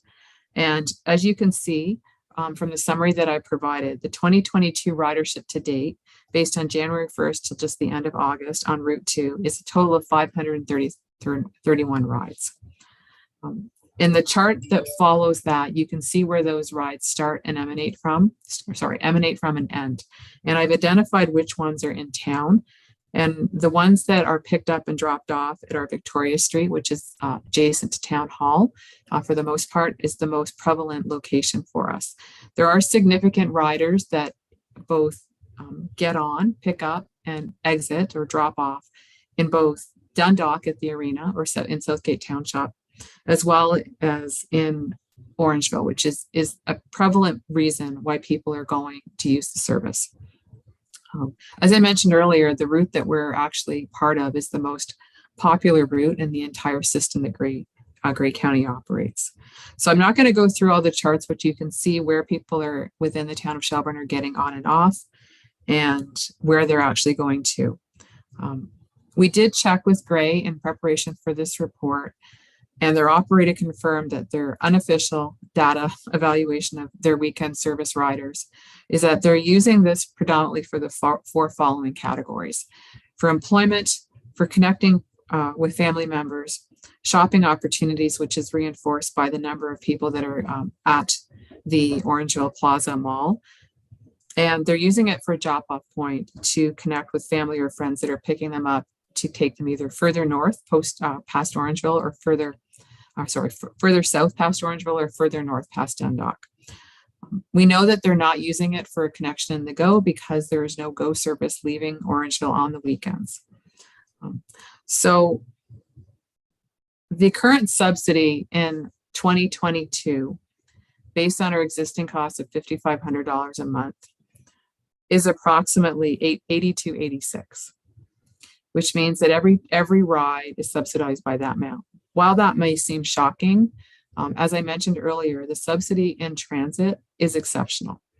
So the ridership is still growing. It's in its infancy in terms of a program, but there's no doubt that this is a significant cost.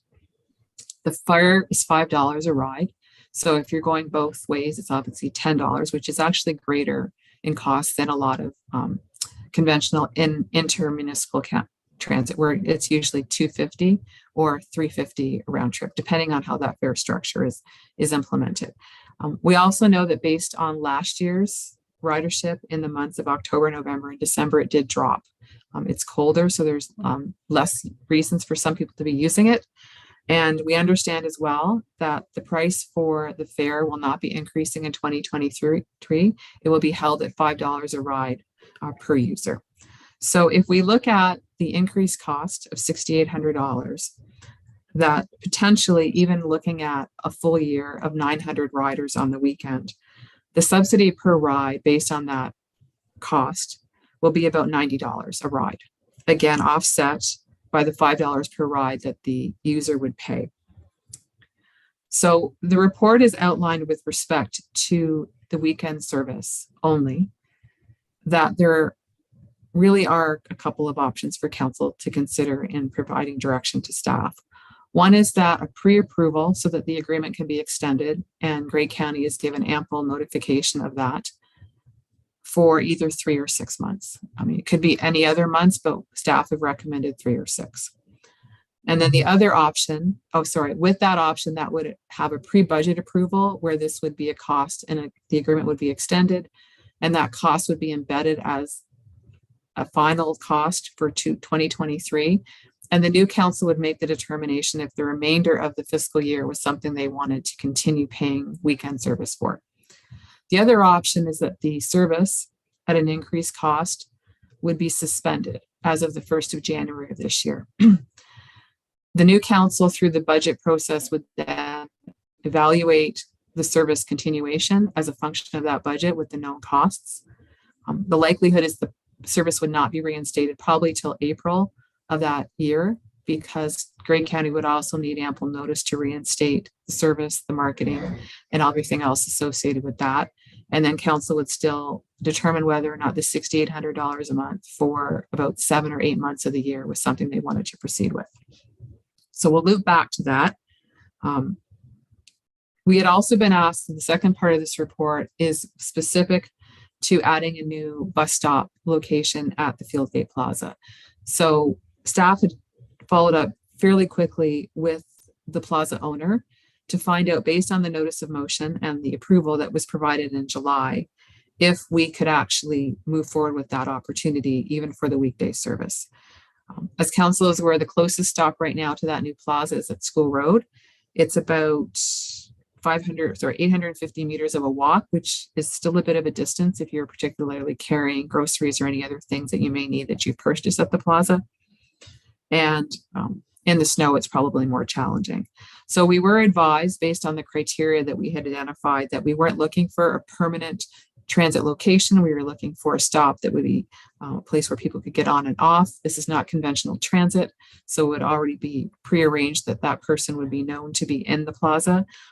We were advised that this is not something typically that this plaza owner developer allows on their properties. There was a series of issues with respect to safety, accommodation, and space restrictions.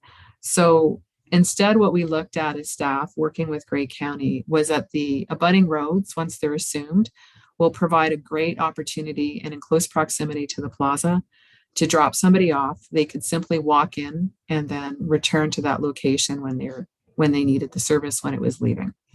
So we're not sure yet with respect to when the assumptions would be done. Greywood County had said that feasibly that this would be a service that would be probably Q1 2023, again, requiring that those roads be assumed, or some kind of agreement outside of the assumption would have to be undertaken with the developer with respect to risk and mitigation.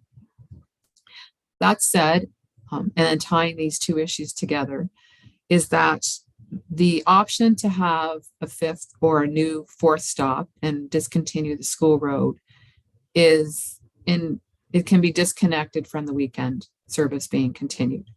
So we have the opportunity to have the Monday to Friday service still enter or leave in close proximity to the plaza in Q1 2023. So that's what we're looking at.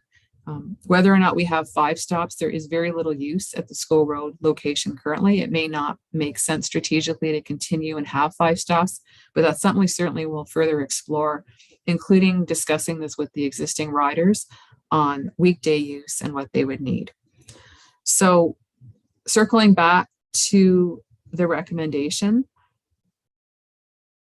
staff is requesting that council provide us with direction with respect to your preference as it relates to the continuation of weekend service starting on January 1st, 2023, whether you would like to proceed with option 1, which is based on a continuation with a 3 or 6 month commitment now to be included and approved in the 2023 operating budget, or suspending the service whereby it probably will not be in operation again until April or later in 2023 for the consideration of the new council, and that staff will continue to work with Grey County with respect to the implementation of a stop near the new plaza as quickly as we can based on the assumption of the road. That's the conclusion of my report. I'm happy to take any questions. Thank you for that, Denise. I guess my initial comments before I hand it over to council as well is, I still believe that the ridership could be stronger in the sense that somehow, some way, I think greater awareness needs to be provided. And I'm still at a loss as to how we accomplish that, but I think it needs to be done because to my surprise, even though as you've indicated that the route from Shelburne to Orangeville is the busiest along the system, and we've heard that when Grey County came and did a presentation, but the number of people who are still unaware of the fact that there's transit moving through our town is still quite surprising. And so I just wonder, I believe certainly more people were aware that ridership would certainly increase. But for putting that aside, based on the options from my position, it would seem to me that option number 2 would be prudent under the circumstances in that since it is a significant impact, I still think that no service and no transit to move people is another cost. But that being said, I think it should be something that a new council should consider. So that's my 2 cents. And then lastly, on the stop, I mean, I'm glad to hear that something will be happening, whether it's on the assumed roads when it is assumed or some other arrangement to move people closer to that plaza, because I also believe that's necessary. But again, that's my 2 cents. Any other comments from members of council? I'll start with Councillor Fegan.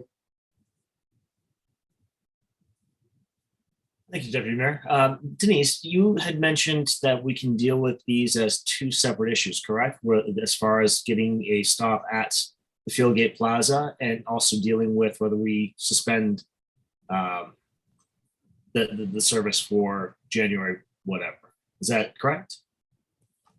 Through the Deputy Mayor, yes. The plaza is really more for information because there's really nothing other than reviewing where the spot will be on an unassumed road at this point when it's assumed, because the plaza owner has indicated to us that this is not something that their developments accommodate or allow. Okay, so with that said, then for me personally, I think staff has done a great job in researching the which stops are used most and used well. And I think I would agree with staff's recommendation of perhaps stopping the School Road stop and moving that over to the Fieldgate subdivision when there's a spot available. As far as whether we continue on with a 3 or 6 month service or we choose option 2, I tend to lean towards with what the Deputy Mayor has already said, that I think because of where we're coming in and the significant cost increase, I think this really should be something that is put forward to the next council, personally. Thank you, Councillor Egan. Any other comments from members of council on Denise's report? Councillor Hall. Again, similar nature. Option 2 obviously provides or gives some level of relief from the overall cost burden that we're going to be placing upon the next council. And the timing, again, by being able to announce something in a very near future type aspect based on what the outcome will be tonight, at least gives those the option of finding alternate transportation, especially those that are utilizing this for work-related issues. But I do agree the cost is extreme and as such should be an item for the new council. And that's a good point with respect to notice. And Denise, I apologize if you'd mentioned it. So if we suspend, what's the strategy to inform members of the public who suddenly is going to go out there and not see that bus on the weekend? So thank you, Deputy Mayor. That's why it was important to bring this before you tonight, so that those existing riders, which are the core client group, would be advised. I've also made Southgate Township aware that this report is before you tonight because this impacts members of their community as they do pay for the weekday service. the community would be still advised, to your point, there's a fairly significant marketing and campaign budget associated with this through Gray. I know that's never enough, but we'll try to improve the outreach. We will be sharing this on social media. They will be sharing it on their promotional and website in terms of bookings. But again, the majority of people that are using the service, they will be the first and most prioritized members of the stakeholders that would be advised of the timing, and that as of January 1st, as to Councillor Hall's point, that alternatives will need to be sought. Sorry, just my last question on this, Denise. Without me sort of scrolling through the papers again, was it that the majority of people, whether the report ascertained that are using the weekend services more for leisure rather than employment? Because obviously, by removing the service, you want to mitigate against those who may be scrambling job-wise. But I just wonder what that number is in comparison to leisure. So we don't have a breakdown of the 531 rides. We just had 4 general categories, which were the use. We understood that there was quite a few people that reside in Orangeville that are working in Southgate that were using that service to go from the south to the north.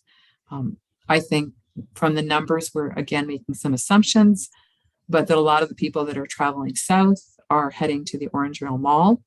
But now that we have a plaza, we also assume that some of those users would end up in Shelburne because of the nature of choice we now have for them. But those were the 4 as well as again, for more social components by connecting with family. Okay. All right, thank you very much. Well, I mean, let me just speaking for myself, apologize to the users in advance. I hope they, once they learn that they appreciate the difficult position financially, and that there's still an opportunity for reinstatement, as you say, with the new council if they so choose to do that. And any other further comments? Councillor Banana, please go ahead.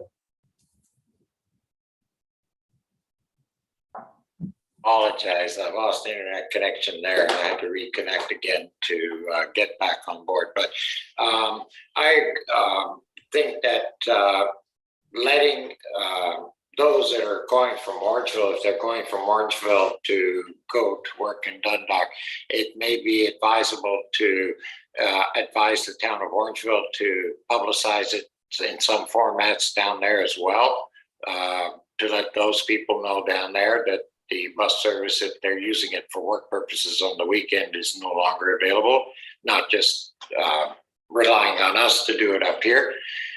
That may be a thought, and I'll go with option 2. I think it needs to be something that a new council has to look at through budgetary processes and timing. So that's my only comments. Okay, thank you very much. Councillor Wagner, please go ahead. Yes, thank you very much, Deputy Mayor Anderson. I agree. I think this is a significant increase, and what I hope that any candidates that are potentially watching tonight and informing themselves as to what is happening moving forward in case they sit in these seats, potentially takes into account as well that we don't pay for Monday to Friday service. So even though it is significantly higher than what we have paid, it is just for the weekend service. So, if we sort of took that and divided it over 7 days, as we know, transit is not cheap. It's not free. And this isn't, at that point, a significant cost to provide, user ridership or whatnot to our community. So, although I know we're breaking it down into a cost for specifically weekend service, because we don't pay for Monday through Friday, we can potentially, divide that over that kind of cost, right? Of course, if we don't do weekend service, we don't pay at all. But I wonder when that might change because, again, transit's not cheap to be, something that's operated, and there may be in the future a call to us to contribute for the Monday to Friday service. So just something to kind of, potentially keep in mind that, we may have to eventually contribute to our share with a Monday to Friday service as well. So yeah, I agree. For right now, it's probably best to defer this type of decision to new council when they have to look at budgets and potential tax rates and whatnot. So yeah, thanks, guys. Thank you, Councilor Werner, and quite frankly, I couldn't agree with you more. I mean, we got a great deal here, folks, with this transit. As you indicated, Councilor Werner, it is not cheap at all, but I think the one thing we do know is that transit is necessary. It's not a want, it's a need to move our people around and to allow our residents to have independence and some dignity and to pursue employment options and reconnect with family as well. So the fact that we are subsidizing only weekend cost for now, you know, but in any event, the decision, well, no decision has been made, but I'm hearing that option 2 seems to be preferred. If there's no further comments, I'll read the recommendation.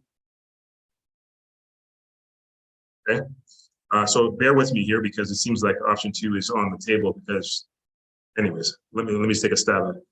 Be it resolved that council receives the report CEO 2022, excuse me, -15 regarding Grey County weekend transit 2023 extension and bus stop locations update for information and provides direction to staff.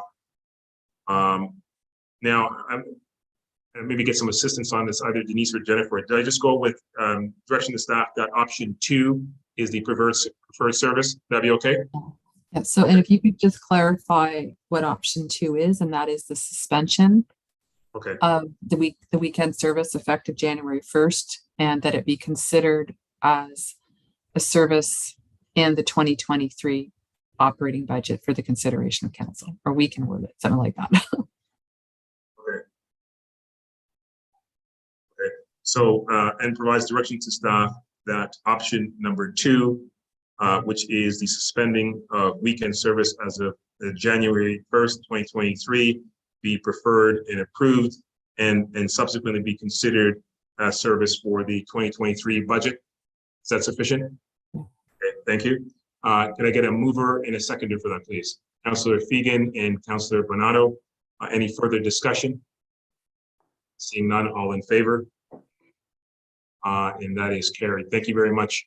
I'm looking at some glazed eyes right now. I know we've been on for quite some time, so maybe it's probably a good time to take a 5-minute break and then come back, and then we will proceed with the our CEO again with the electronic monitoring policy report.